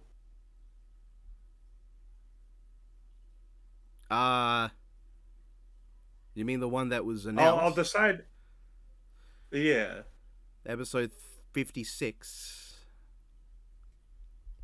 I mean, look. Yeah, I just didn't want to I didn't know if it had been long enough where it's like we could just like put it into. Look, this video is and coming then- out like a week after it's recorded, so it's probably Yeah. fine. It's Mewtwo cooler. Yeah. Which, if you got spoiled about that, that's your fault for not pausing when I said that and then going and watching the video. Watching Dingus. Batman versus Spider-Man, which is all that episode is. It's Batman. Fucking, I can imagine the setup being like fucking Chris Redfield, like on the side of a mountain, being like cautious about some sort of like bioorganic weapon coming by, and then he sees this thing rolling down a mountain. He grabs it, starts punching it, and then the golem fucking pops up, and it's like the little Pokemon like entering a battle scene. And little on one side it's Pokemon, Golem, on the huh? other it's just fucking Chris Redfield. Just imagine the Golem. Yeah, I mean, The Golem doesn't speak the whole fight, except for when he pops his head out and goes, "Oi!" And then he doesn't say a single word after that. That's the only thing he says. Chris Redfield starts doing like his boulder punch, and then fucking Golem retaliates with like dynamic punch. Yeah, He starts punching a boulder, it punches him back. Now I'm on board. This can be on the list. Surprisingly, we've never come up with a matchup we like. We Yeah. like for Nemesis T-type. Like, despite the fact that that's my name. Biff Tannen. No, because if it was a matchup, based around my name, it would be Nemesis Prime that we would use, and we're not doing Nemesis Prime versus Biff Tannen. Listen, Biff Slamkovich, Nemesis. Biff, Nemesis. Both Capcom. Both tall. There's your matchup. Okay, we're doing Ibuki now. We're talking about Ibuki Street Fighter. I think her most popular matchup is like fucking Yuffie Final Fantasy VII or like fucking insert video game or fighting game ninja. Yeah, I see Taki a lot. She's cool. I like Ibuki. She's very popular, but like not the most interesting for a death battle, really. I really have no interest. I'm not against it, but it's like a lot of these going in no care. That's the biggest tier right now. I don't have interest. Valentine Skullgirls. I don't know you well enough. Alice Margatroyd from Toho. Fuck you. I don't know you either. Sasori Naruto. Fuck. Like I don't. I know a lot of people really like Sasori, and like he definitely provides a cool fight for Sakura, and then later, his whole thing gives Kankuro something like relevant to do. But like his matchup is I don't know, Kunomi. personality wise, he's a little bland. His I'm matchup not is that like crazy is about Akame Sasori as a Kill's character. sister. Is who? Akame Kill's sister. Kurame? Yes, who I said the name of and you talked over. Okay. That's his matchup. That's his thing. Well, hold on. What about Relius Clover?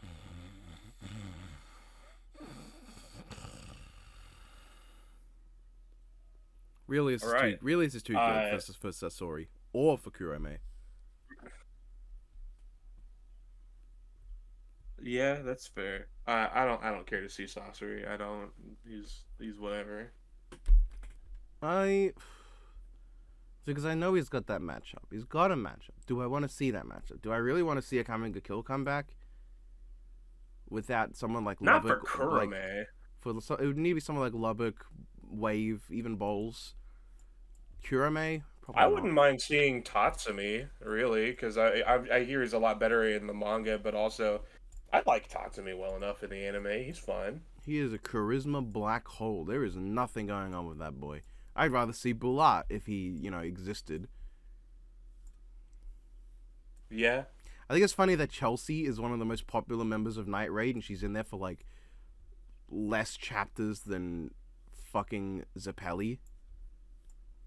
She's not there very long, and she's not, like, I didn't find her terribly interesting. I do get the appeal, but, like, I think a I think Mind people just matchup think would be she's funny. cute. Yeah. There should be a oh, wait, no. Mine versus your. That's dumb. Anyway, so sorry. Sorry, man. I gotta put you in go away because you're nothing. You're like 6 foot nothing or something. I don't even know if you're 6 foot. If nothing else, like Tatsumi, like you could like him, you could not like him as a character. And Cursio's pretty fucking sick. Yeah, his devil arms, whatever fuck I forgot they're called, is cool. Imperial arms. Imperial arms, yeah. Tengu. His devil fruit. Painwheel Skullgirls. Don't care. His Bonkai. Yeah, don't care. Painwheel is who I main in Skullgirls. She's fun to play, but DiCapri. Skullgirls on Death Battle just doesn't sound that interesting. Obviously, we have to do DiCapri's fucking boring. DiCapri versus Kamen Rider Gills. That's obviously the matchup we gotta do. What? What would you talk about? What would you talk about? The most interesting thing she has is like a single image in Street Fighter 6 where Kami's like, so yeah, I've been hanging out with my sister more. She is an absolute wreck as a human being. But she's trying her best, okay? You can't be too mean. She's doing her best. It just happens her best isn't very good right now. But she's putting in the effort. That's the best thing that DiCapri's brought, is that scene. And she's not even actually in the conversation.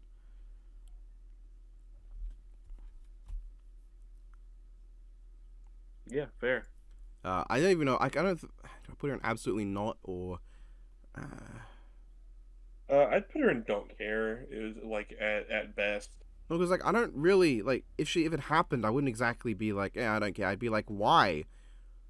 Because if I put her there, she's right next to Ibuki, who has a story going on, more or less. Mostly, oh my god, there's Fei Long, Ibuki, and DiCaprio. Actually, no, that's too funny. I gotta keep her there now. It's Fei Long, Ibuki, and DiCaprio in a row. It'd be really funny if we got DiCaprio before like Guile. Guile is the highest ranking Street Fighter character on this list. Rugal. Yeah, before Guile, before Jury. Actually, no, Juri is the highest. I forgot that she's up there. Yeah. Rugal, I would like to see Rugal, him versus M. Bison. Yeah, I think Rugal's cool. I just I'd he like has to see energy. him. Gon, I'd like to see more SNK in general on Death Battle. I want to see Sam Show get covered. I want to see Metal Slug get covered. I want to see more KOF. How about a character's actually from King of Fighters? Like Rugal. Isn't Rugal? He is. Yeah. I'm just saying, there's 3 characters that the fandom likes to say are from King of Fighters that are just not any more than there are characters from Marvel vs. Capcom. Because it's like King of Fighters does absolutely have popular characters like Kyo, Iori, Rugal, Orochi. Yeah, it's just they've only used Fatal Fury characters, which are not King of Fighters characters just because they're in King of Fighters. And Rio is a pretty popular one too, but he's from Art of Fighting, which is not that. I would really like to see a Smash Brothers versus Soul Calibur matchup, like Roy versus Starkiller. I think that'd be cool.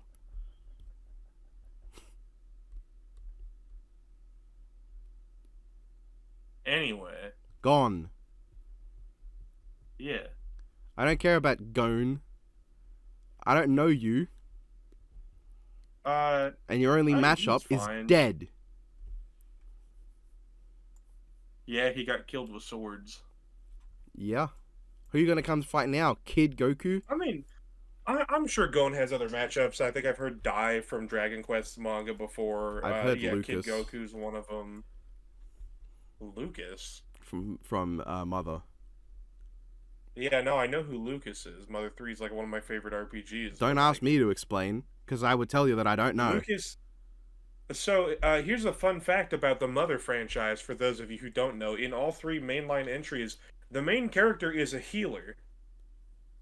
Fun fact, that you typically have a healer, a physical brawler, a character who's proficient with PSI powers, and then like some sort of animal or like fucking other weird person. But yeah, in any given team, typically like Ness, Lucas, and Ninten are not going to be the strongest fighter on the team. Okay, when can we get a Pooh matchup though? Dude, Pooh on Death Battle, that would be hype. Pooh versus Get Winnie fucking Pooh. Duster or get Kumatora or Duster on Death Battle. All right, we have Gohan. Okay, so Gohan's matchups, they suck. We have Superboy, which is a bad matchup, though at least I think it'd be funny to see Superboy trash the Great Saiyaman. We have Invincible, which is the matchup where the only thing it gave us was the best use of that starting midpoint climax meme format. And we have Gohan versus Ultraman Zero, which is also kind of just dead. I mean, it's probably the best one, but at the same time, Gohan is not that guy. He's not that guy. So Gohan's matchups, they're not good. I don't like him. He probably has some other matchup I don't know of, but I would probably say that I would like to see Gohan. Actually, I can't even say that because it would be Beast Gohan. I don't like Beast Gohan. I'm not a fan. I want to see Potential Unleashed Gohan. Maybe even like Super Saiyan 2 Teen Gohan. That one I understand would be weird to use given that's far from his peak, even at the end of the manga. But no, go away, Gohan. I like you, but you would just be Beast Gohan. I don't want to see that. I would prefer Gohan fight someone that's like I guess in a similar like successor role that he's in, but like more mellowed out and more like a successor who didn't succeed shit. Yeah.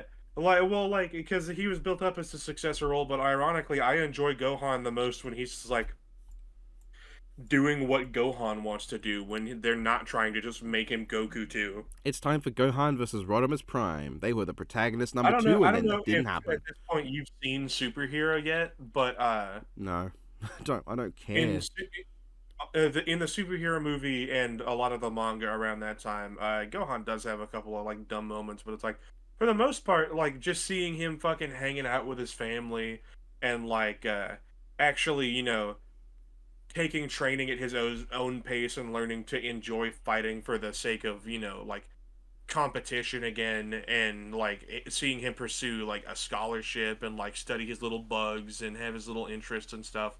It's like this is the side of Gohan I like, where he can like be laid back and do the shit he enjoys doing. That's why the early parts of the Buu saga are so good, because it's like seeing Gohan go to high school and like participate in sports, make friends, explore him just as his own character without having to have him bounce off of established characters is really fun. I like Gohan. What about Gohan gets to versus do that. Egon from Ghostbusters?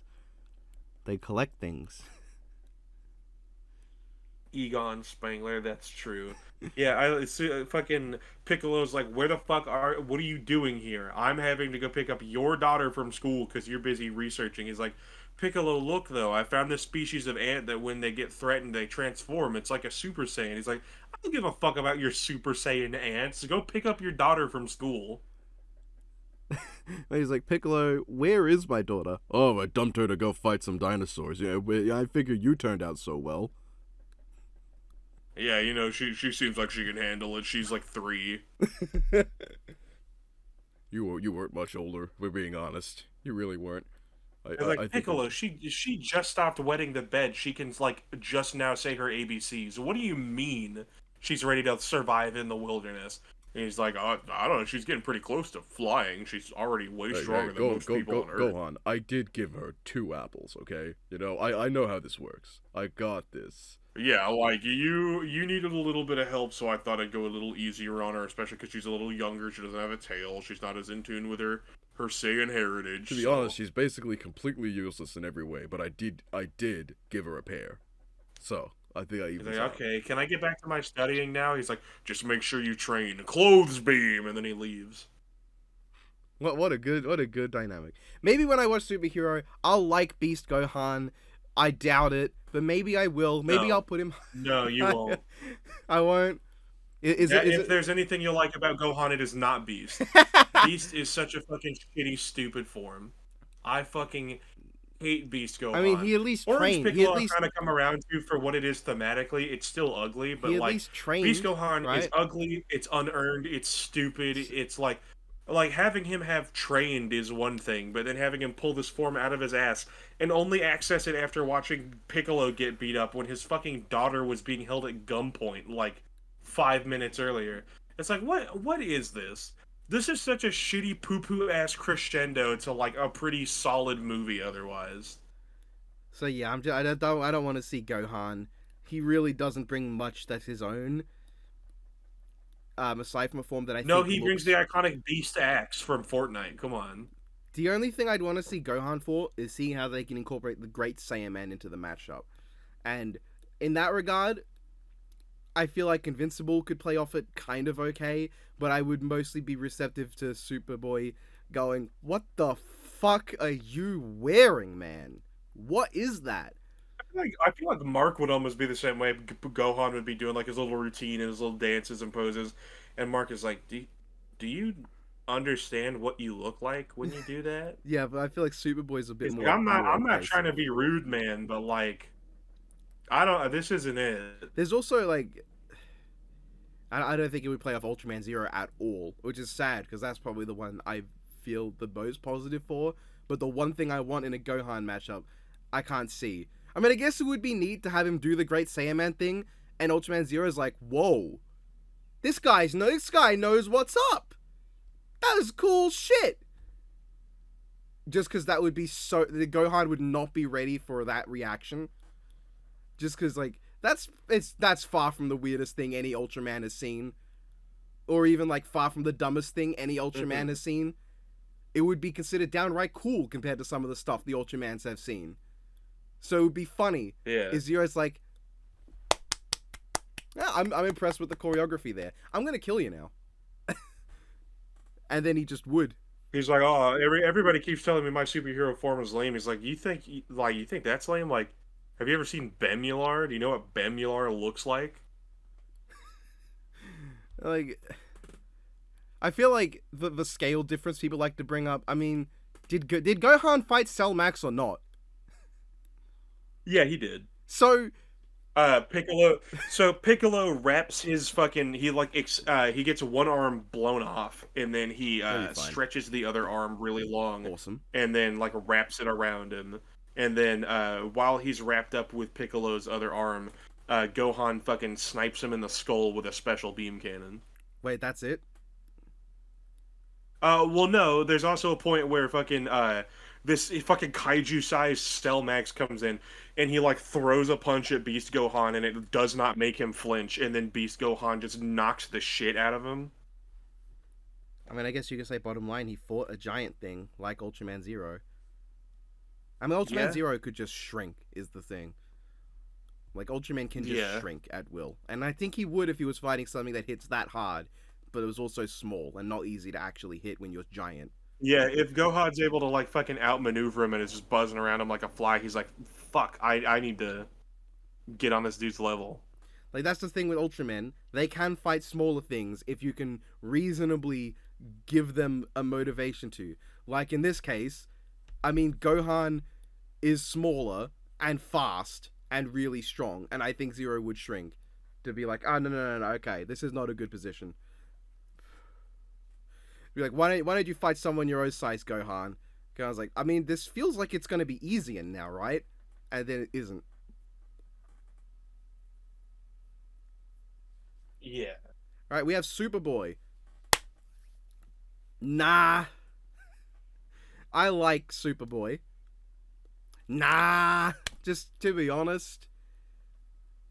I ain't like How do you think they would choose to portray Superboy? Do you think they would choose to portray him as like a little cool-headed, like what he is in Young Justice, or like I guess a little more reasonable, or do you think they try to portray him like fucking dick-ass fuckboy Superboy from like the 90s? My favorite Superboy is like the one where he can be a dickhead, but also is still usually relatively reserved, can give good advice, but also has dickhead tendencies. I think they're gonna go full dickhead. I think they're gonna go full dickhead for Superboy though.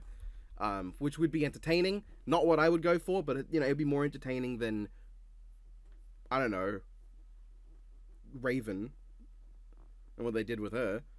But I can't put him in absolutely not because I do like him, but he's going right next to Gohan. In that look, I don't want to see a guy who's based just a Kryptonian, except his super strength is slightly more interesting, and that's kind of it. Fucking, I can imagine him being like, "What the hell is that outfit?" And Gohan's like, "I am the Great Saiyaman. This is my battle armor." And he's like, "Did your mom make that for you?" He's like, "No, it was actually made by the greatest scientist on Earth." He's like, "And that's the best she could come up with." Well, why would he say she? I don't know. Yeah. But like again, like my interest in a Gohan matchup ends really after Great Saiyaman stops being there. If anything, I want him to fight someone who can cause a lot of destruction and piss him off. Which I don't really think Superboy Prime or Mark, I mean Mark will, but that will be Mark causing destruction by having someone else use his body as a cannonball. Superboy really is not like that. I guess that's where Ultraman Zero comes in. His fights are a little destructive, just by virtue of the size he is. Like I would like to see like Gohan slowly go from Great Saiyaman to, oh shit, this is actually dangerous. Can you fucking not? But then I guess Ultraman Zero probably would be like, yeah, I mean, maybe I shouldn't.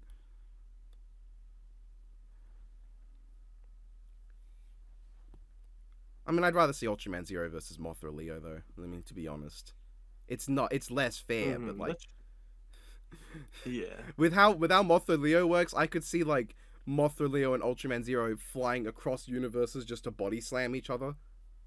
Which, you know, Dragon Ball doesn't really do that. I know Mothra Leo doesn't either, but with how Mothras in general are so ethereal and travel through space at like light speed and faster regularly, it's not too off-brand for Rainbow Mothra Leo to do that. right. Mothra is probably more cosmic than Dragon Ball usually is, because Dragon Ball is usually pretty confined to Earth for most of their fights, or confined to whatever planet they're on.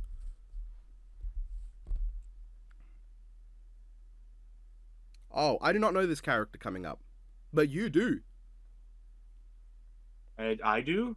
It's Byakuya Kuchiki, I think. Yeah, From Byakuya Kuchiki. from Bleach. Yeah, Byakuya's whole bit is that he's fucking like Ruki is being fucking sentenced to execution, and despite being her elder brother by adoption, she was adopted into a noble family, I think. Uh, he's like, I have to fucking go through with my duty. The rules say I have to let my sister be executed, and then after all said and done, uh, he like reveals that like he's fucking like stuck in this conundrum where, on one hand, uh not abiding by the rules, I think it was, got his like wife killed, but then What the fuck? uh it's something kind of like what Kakashi's hang up was, where it's like being too fucking concerned with like doing shit by the book can end up getting people really hurt. Well, I guess I but at understand the why same that was time- the fight then. Yeah, and then he's like, I never wanted to like hurt my sister, and then from that point on, he's like, you know what, I gotta let the past be the past. I gotta move on from that, and like he dedicates himself more or less to just making sure that not necessarily that he protects her, but that he can help her continue to grow and be the best version of herself she can be. And there's a point where when she finally unlocks her Bankai, he's like the first person to see it, and he's like, this is a wonderful Bankai. I'm very proud of you. And he's like there to like help her come down from it, because if she like unwinds it too quickly, she could end up freezing herself. His sword, Senbon Sakura, can split up into like a whole flurry of Sakura petals that are each their own individual blades. That if essentially imagine Gaara's sand if it was made out of like a billion tiny knives instead of grains of sand, and that's what it is. And then his Bankai is Senbon Sakura Kageyoshi, which just makes it like a million instead of 1,000 or something like that. It's just a lot more. It can form bigger swords. You can form one sword and like a set of wings out of it. It's a lot like Gaara, but imagine making But swords out cooler. of the sand and stuff. It's like a mix between Gaara and Virgil. I mean, you sold me on the character. I still Yeah. don't really He's know a him. very cool character. I like Byakuya a lot. I don't know why There's a my mind went to a character I'm very certain you don't know, called Oma from Rakudai. But yeah, no idea. that's what my mind went to. Both Rakudai fans Hmm.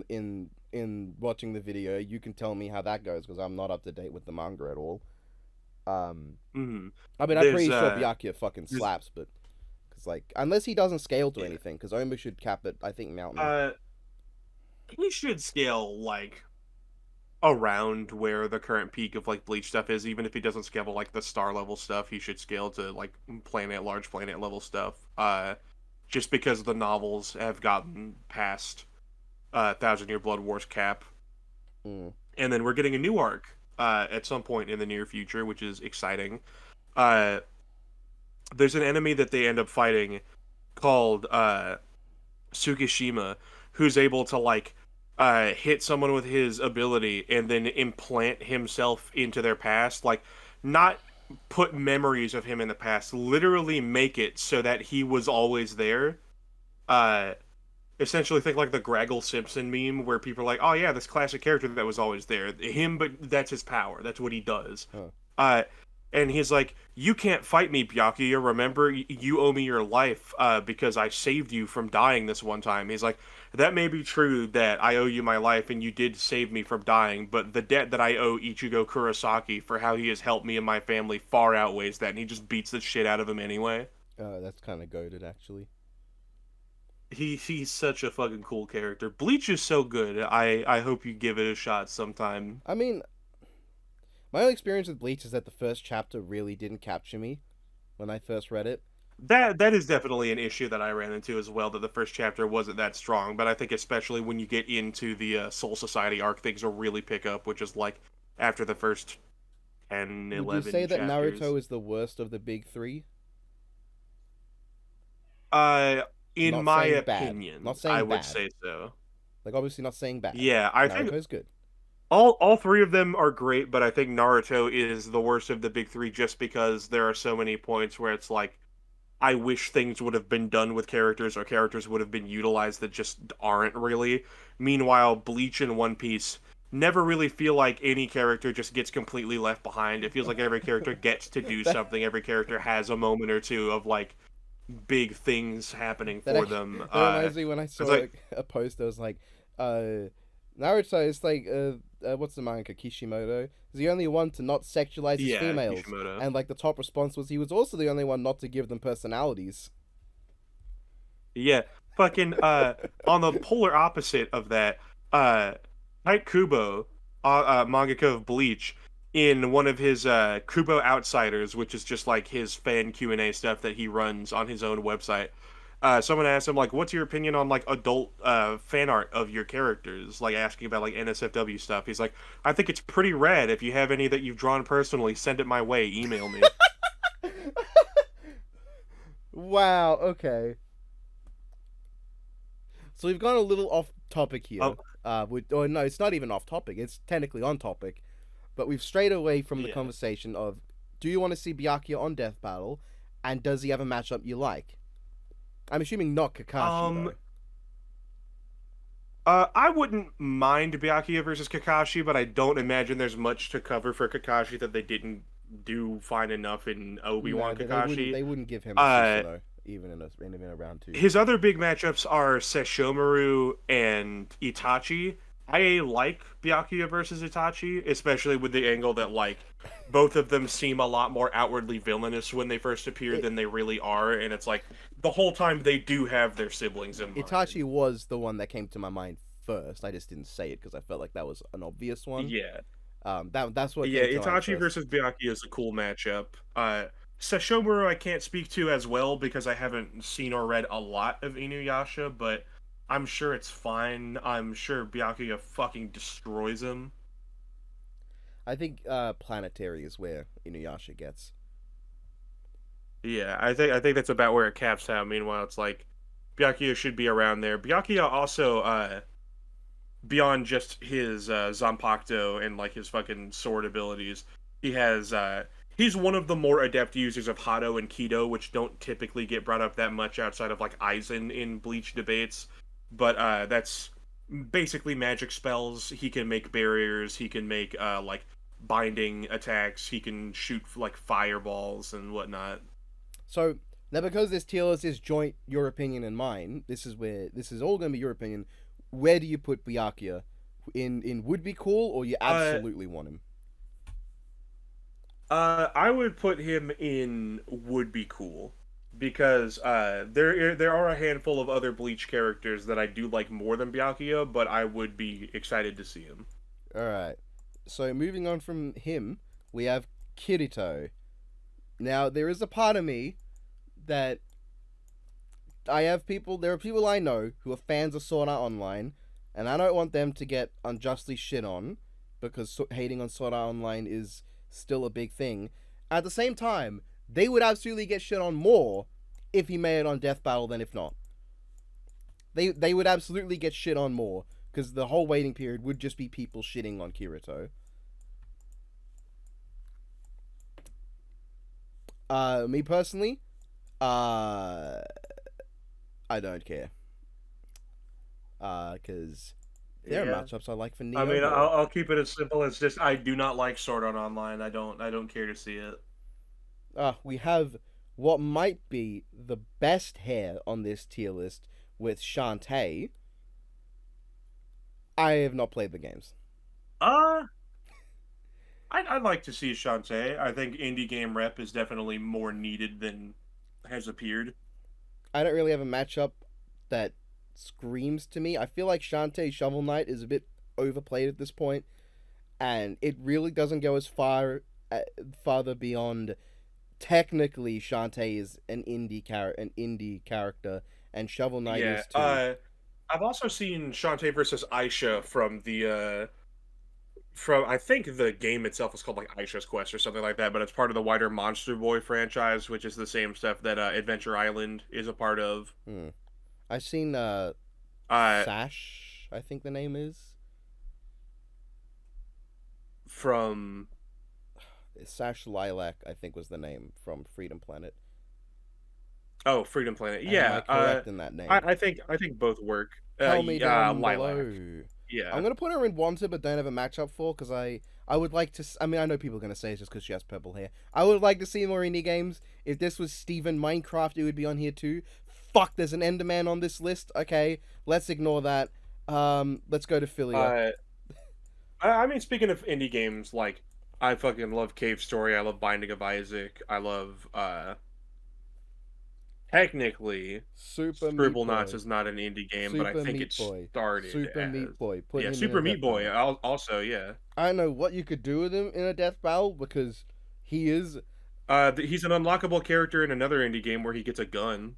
Okay, so yeah, Super Meat Boy. Let's do it.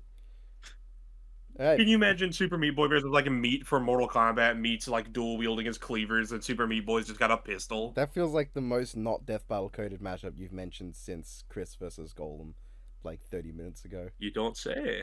All right, Philia Skullgirls. I don't know you. One could say I'm on a roll. Like a golem. Yeah, Sans. get it? Okay, Like a boulder. Speaking of indie, Sans Undertale. I'm just gonna put him in the top. I don't care about Undertale on Death Battle. Sans is the thing that I would like to see. I want to see Sans. I know it would make Biff. Yeah, Sans versus happy. Judge seems like an interesting debate, but it's like fucking like I don't know, just the way Undertale presents itself. I don't feel lends itself all that well to Death Battle. It's like I've definitely seen some very creative Undertale fight animations, but it's like a lot of the feats are kind of hard to quantify or like really make out, you know, what exactly is happening. When I know, the same applies to Off, which is not necessarily a good thing. But it's like for Judge versus Sans, a lot of that comes down to just their abilities anyway, rather than just their feats. Look. There's two Undertale characters here. This one's going to be my opinion. You can talk about yours with the other one, because I have no strong feelings. Oh, my opinion gets to be Undyne, okay. So, Crocodile One... Oh, speaking of your opinion, Crocodile One Piece.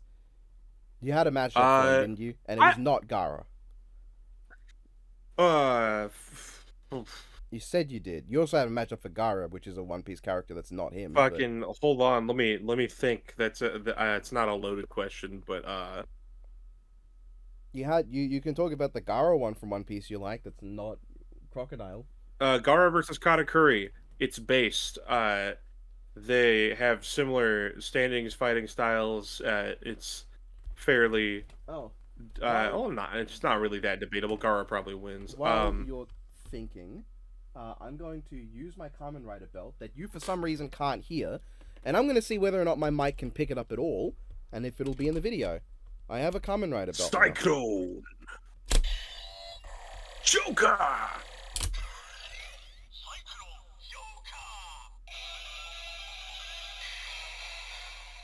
It's so cool.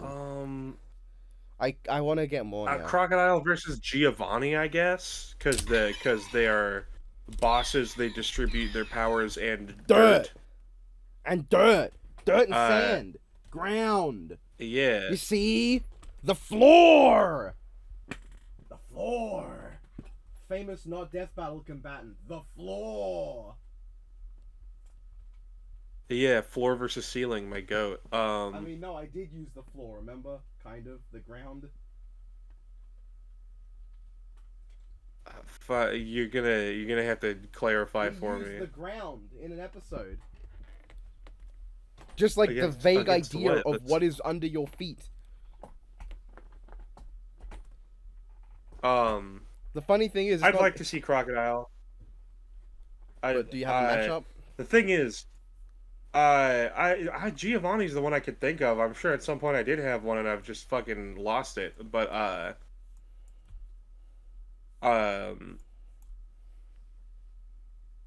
he's relevant in the manga again, so I'm sure we're gonna see him do stuff, and I'd like to see some of that before we see Crocodile on Death Battle, which I'm sure we will. But yeah, Crocodile, have him on. Why not? Would be cool. All right. Now we have Oh wait, would be cool or don't have a matchup for? Because it sounds like you don't have a matchup for him that you really like. Yes. All right, beautiful Joe. You have a matchup for this one. I like Joe versus Scott. Okay, I don't have a strong opinion. My strongest opinion on him is that when Dante showed up, it was funny. Yeah, I like that Joe kind of plays into like different cinema techniques, and he's like a big love letter to Toku. I like that Scott has like all kinds of video game motifs and is kind of in and of himself a love letter to the wider video game culture. I Right. like that I'll about put them them. both in would be cool. We have okay, not everyone's gonna even recognize her, because the comic one. We have Terra from DC. I do not care. Yeah, And also, I can't feel say like- I especially care. I feel like even though the episode won't acknowledge it, the community will never shut up about that one thing that happened with Terra. So we're gonna just go to Aizawa. Yeah, who I don't like. I don't remember much of Teen Titans growing up. I know I watched a good bit of it, but God, I don't you're so remember a young. lot of it. And Teen Titans was still airing when I was growing up. I was born in 2003 for those unaware. You fucking infants. Shut up, Grandpa. You're fucking 21. Yeah, I just turned 21 recently. Yeah, you just turned. Like a lot of the almost time- exactly a month ago. Yeah. Oh wait, well, for as you of- it would be exactly a month ago, right? 'Cause if it's- As of 3 hours ago, it's a month and 1 day, but well, yeah, I don't know the exact yeah, time April- for you. I just know that it's 9th for me, so it could have April been 8th. Yeah, and your birthday was 2 months ago. Yeah, Uh, roughly. yeah, roughly, give or take a couple days. But yeah, a lot of the time, what would come on was the Teen Titans movie, where they're in like Japan, and that's a lot of what I remember. I remember catching some episodes of the show, but it's just like I was so young when I watched it that I don't remember a lot of it. I remember liking Beast Boy. I don't think I ever saw any episodes with Terra in them, so I don't have much of an opinion on her. Well, we're moving on anyway, and we're talking about Aizawa now, who I really like, and I do. I like Aizawa, I but do he's not definitely have a not matchup. one of the most interesting. I do not have a matchup I like for him. Well, I mean, I kind of do, but it's one where he can't use his quirk, Yeah. so I'm not going to pretend like it's good. And his quirk, Yeah. how do you even work that in? You need him to fight someone whose power is I- genetic to even argue that it would work. And then you need him to be fighting Yeah. someone who can have their power taken away and still fight. For that to work as well. You need both those things to line up. And then for it to be at least somewhat thematic, and also you want it to be on a similar scale. So there's a lot that needs to happen for a good Aizawa matchup to even exist. Aizawa versus Cyclops is what comes to mind. That but is the main one that comes to mind. But then, like, at that point, we do have to discuss scale. And I think the Optic Blasts have done shit that's a yeah, bit where it's like beyond if Aizawa. he slips up at all, he's getting vaporized. Like Cyclops is just butchering him. Yeah. Um, Cyclops is probably but it's like still the otherwise, best, I though. think a lot about the matchup makes sense. The thing is just that like as cool as Aizawa is, as much as he is definitely one of my favorite My Hero characters, he's just not one of the most interesting to talk about in a versus setting. Yeah. I also like his best matchup probably is Cyclops, and I just feel like is Cyclops I don't know if I want to talk. I don't know if I want to hear them really discuss Cyclops. Cyclops is cool, but they retconned his eyes. I think, I think they retconned his eyes. Don't do that. Yeah, I mean from them being portals or I think I saw people discussing how they took away the whole punch dimension thing, so now the funny punch dimension isn't a thing anymore. Like in terms of like how his powers originate. Something like that. I don't remember the exact details. I remember they retconned it so it's not as funny. Or unique. Cyclops has a more interesting fight in Joe from Cyborg 009 anyway. I think for Aizo, I'm going to put him in I would want, but there's not a matchup I really properly vibe with. And I do also get I mean, I get like that he would not be the most interesting to talk about either, but he does have a story they can go over. That would be cool. I don't know. I feel it's not a matchup I think really clicks for me. And now we're talking about Riku from Kingdom Hearts. I don't care. Yeah. Right, now we're talking about Cyborg from DC Comics. I don't care. I'd like to see Cyborg. He's a cool character when he's, in an interesting story and he's not written just to be Computer Man. The thing is, just like, being that he's Computer Man, I'd like him to be against a character he could actually do his hacking stuff against, or like. Oh, so you want to see him against something interesting with Android 17 and watch him like just immediately dismantle 17 with his mind. Yeah. There's probably a Marvel character out there that works for him and like actually has the ability to stand up to his shit. Mm-hmm. All right, we have Ruby from Ruby. I mean, I have to put her at the top because Ruby versus Macanista happened, and also I would want to abridge it. Yeah. So long as the show goes on, Ruby versus Maka is going to happen. Yeah. We have two characters that would be very interesting, I think, to discuss. Well, no, the first one's not going to be that interesting. Goten. Who's asking for Goten solo? Why do Goten solo? No one. Not one person. There are a lot of people who want Goten on Death Battle, but they don't want him as Goten, okay? No one wants Goten. They want Gotenks. Yeah. And Gotenks would be cool, but Goten himself, bottom tier. Absolutely not. Yeah, I like Goten and all. I'm one of the few Goten fans out there, but like, I don't have anything For against a death Goten. He can be annoying sometimes, but he is a kid. So, yeah. there's a I point think for where- the most part, in at least the manga, like in the Z manga, he's really not much of anything. He's more or less just Kid Goku, but a lot more like reserved and like polite. He's not as he's he has not he has as a few cute mischievous moments. as Kid Goku. He has a few cute moments. Yeah. Like he's just a sweet kid. That's all he is, though. Yeah, he's a sweet kid. He's definitely got a little bit of a temper, but then like in recent Dragon Ball stuff, just getting to see him be a teenager and seeing him be like one of those like super chill kids that just like gets along well with everybody, is very respectful to everyone. It's like he very much is he's very much Chi-Chi's kid that like most of Chi-Chi being like a fucking loud, aggressive, like naggy woman is from the anime. That's Yeah. not in the manga. That's not how she is. I will defend Chi-Chi because she is not that bad. She is not that bad. She is not that girl. She is not fucking insufferable. Yeah, like the worst she ever does in the manga is really just be like, "Hey Goku, if you're gonna take our son out onto the battlefield, no matter what, could you at least be like as sure as you can be that he's not going to die horribly? And like, Because if he did, I can wouldn't you- like that." Can you even blame her? Like in the anime, being like, "What the fuck? Why are you bringing our actual infant child to battles to the death?" I think it's I can understand where she's coming from. I get it, Mm-hmm. but to me, Goten is probably at his best when he's like just interacting with Trunks. I do like their dynamic, Yeah. and I like Gotenks a lot. Have they fused as teens? Yes, but only into Fat Gotenks. Well, that's a shame. I don't. Yeah, Speaking of Gotenks, there's not a okay, there's no so matchup for Gotenks in- I particularly love.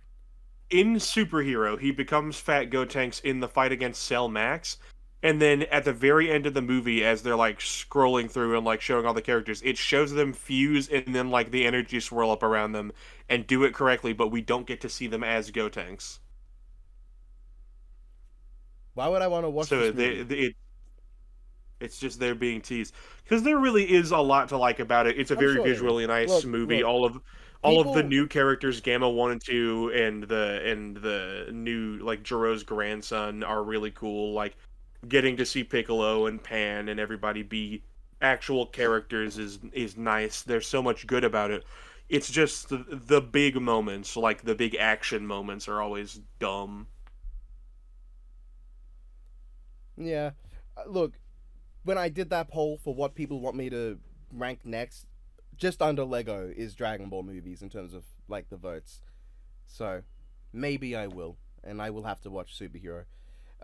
It is getting late, but we only have a little bit to go through. So we have Boruto, who I don't want to see him. I'm going to be honest. I've not seen any of Boruto. I don't either. I just don't care. There are characters from Naruto I actually care about that I would want to see before Naruto's kid. Yeah, now demonstrably, Boruto is incredibly popular. The week-to-week reader base officially has been Boruto ahead of everything else for a couple months now. However, that does not take into account the amount of people pirating it. That doesn't take into account the amount of people that are still trying to catch up with My Hero or One Piece, which have far less chapters than Boruto does.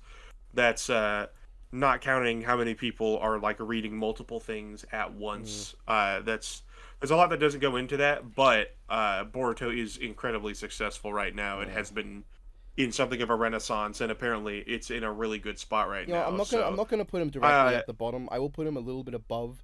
Absolutely not, because there is stuff about him that is unique to him as a character, and I guess it would be neat to learn. There's stuff interesting. I just don't want to see him right now because I want to see, like, as someone who doesn't like Kaguya, I would probably rather see Kaguya first, just because I feel like Kaguya would just be more interesting to see talked about.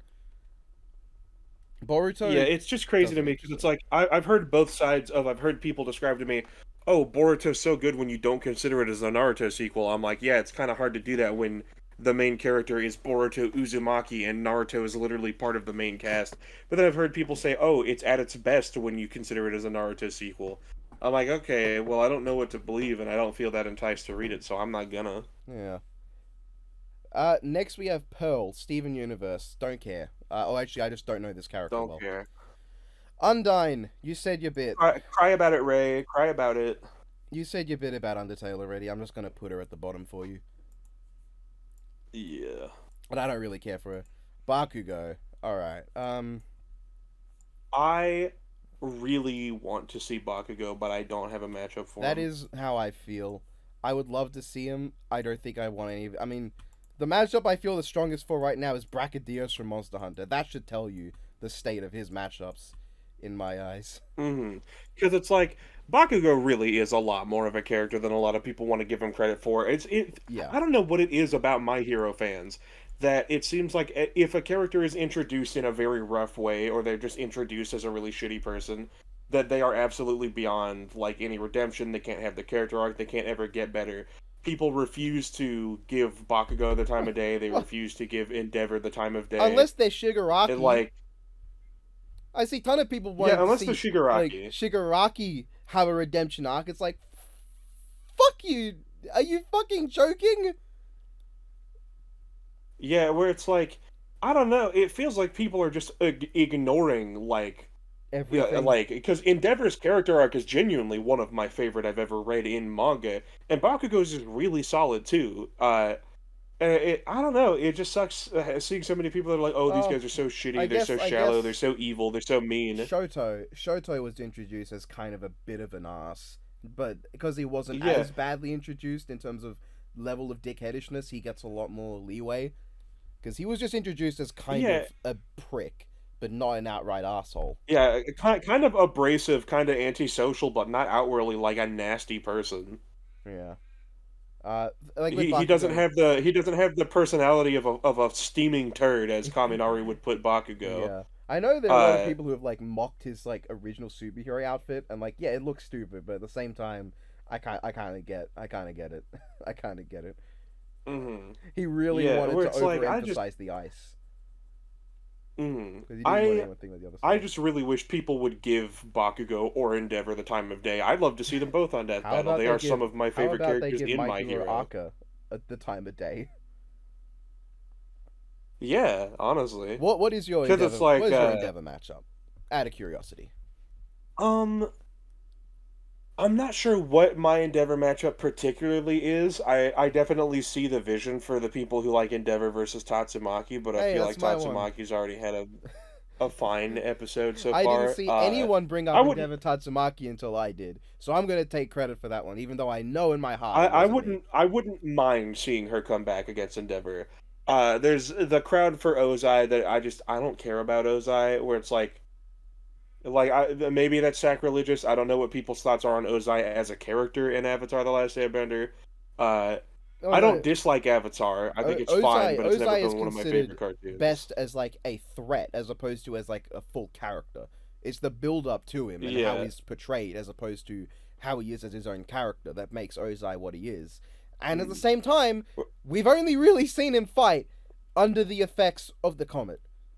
So the Yeah. scale he reaches on Where his it's own like, is not very well defined, and unfortunately, it just doesn't feel impressive when the big villain literally everything would be scaly. He has no feats you can use, despite how much he does, because he was buffed the whole time.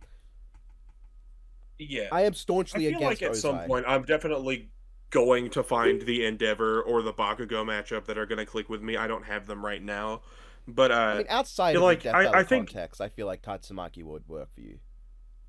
yeah, I think the part that like the specific line that got me with Endeavor was when he stops Shoto just after he's passed like the provisional license exam, and he's like, "Listen, I know you don't like me, but like as my position as the number one hero and as your father, I hope that through the hard work I'm going to put in, I can become a man worthy of both of those titles."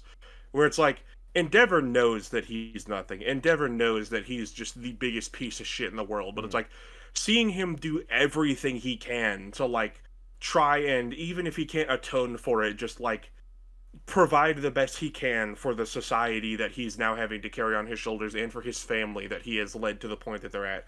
And seeing the rest of the family come around, admit their own flaws, and then having like Shoto realize his like place is kind of their linchpin, and like the whole thing that they go through with Dobby, like it's just such a well executed arc of all the characters. There Yeah. definitely is some stuff in My Hero that isn't executed as well as it could be. There definitely is a couple of points where like something isn't paid off as strongly as it could be, but like when things are being written well, it's crazy how good Horikoshi can really how genuinely compelling Horikoshi can make these characters. Yeah.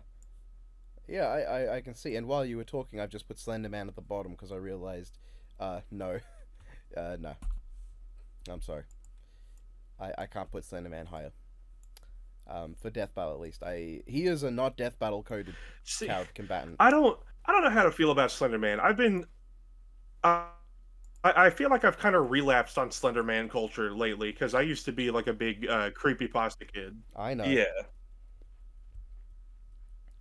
Yeah. I've definitely I used to be a big creepypasta kid. I used to be big into them. And Slenderman wasn't like ever the biggest one for me, but recently I've been going back to like old Slenderman videos I used to watch and just like seeing like what the opinion was on the time at the time and seeing like retrospectives on him. And I'm like, Slenderman really is a unique character amongst the wider sphere of just I do horror really like- pop culture. I He do is a really really like unique character. the Slender Man concept and what is done with him usually. And I don't like him when he's a tree, but the thing for me is just like in a versus context. First of all, he doesn't do anything that really is versus applicable aside from make some plants move, turn you into a tree, light some things on fire. But also, in terms of like the canon, I mean, first of all, like the matchup I see a lot from is FNAF related. You guys do realize that two of the things Slender Man does passively is make children go insane and follow him and mess with electronics until they fail to function. You do realize that you could put all of FNAF against him and they would just die from being in his vicinity, right? Like it's just a thing that happens around Slender Man. That's problem one. Yeah. But also, like, what does Slender Man do that you could apply in a fight? Slender Man would be cool in like a Galaxy Grudge match situation where you can talk about what he does in general. But in terms of throwing hands, that's not really Slender Man. Yeah, Slenderman's just interesting to me because it's like, despite the fact that we know who created him, we know the original stories around him, we know like pretty much every piece of Slenderman media there is, and how much weight they have on like the quote unquote canon of Slenderman.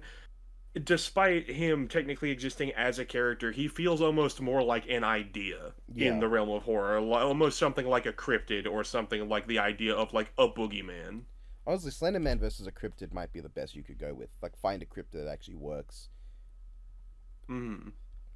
You know what's not a cryptid, though? The Enderman. Uh, No. yeah. Within Minecraft, they are explicitly real. Within real life, they are explicitly not. Enderman, you're going in the bottom, my man, because you are a random mob from a game. Oh, come on.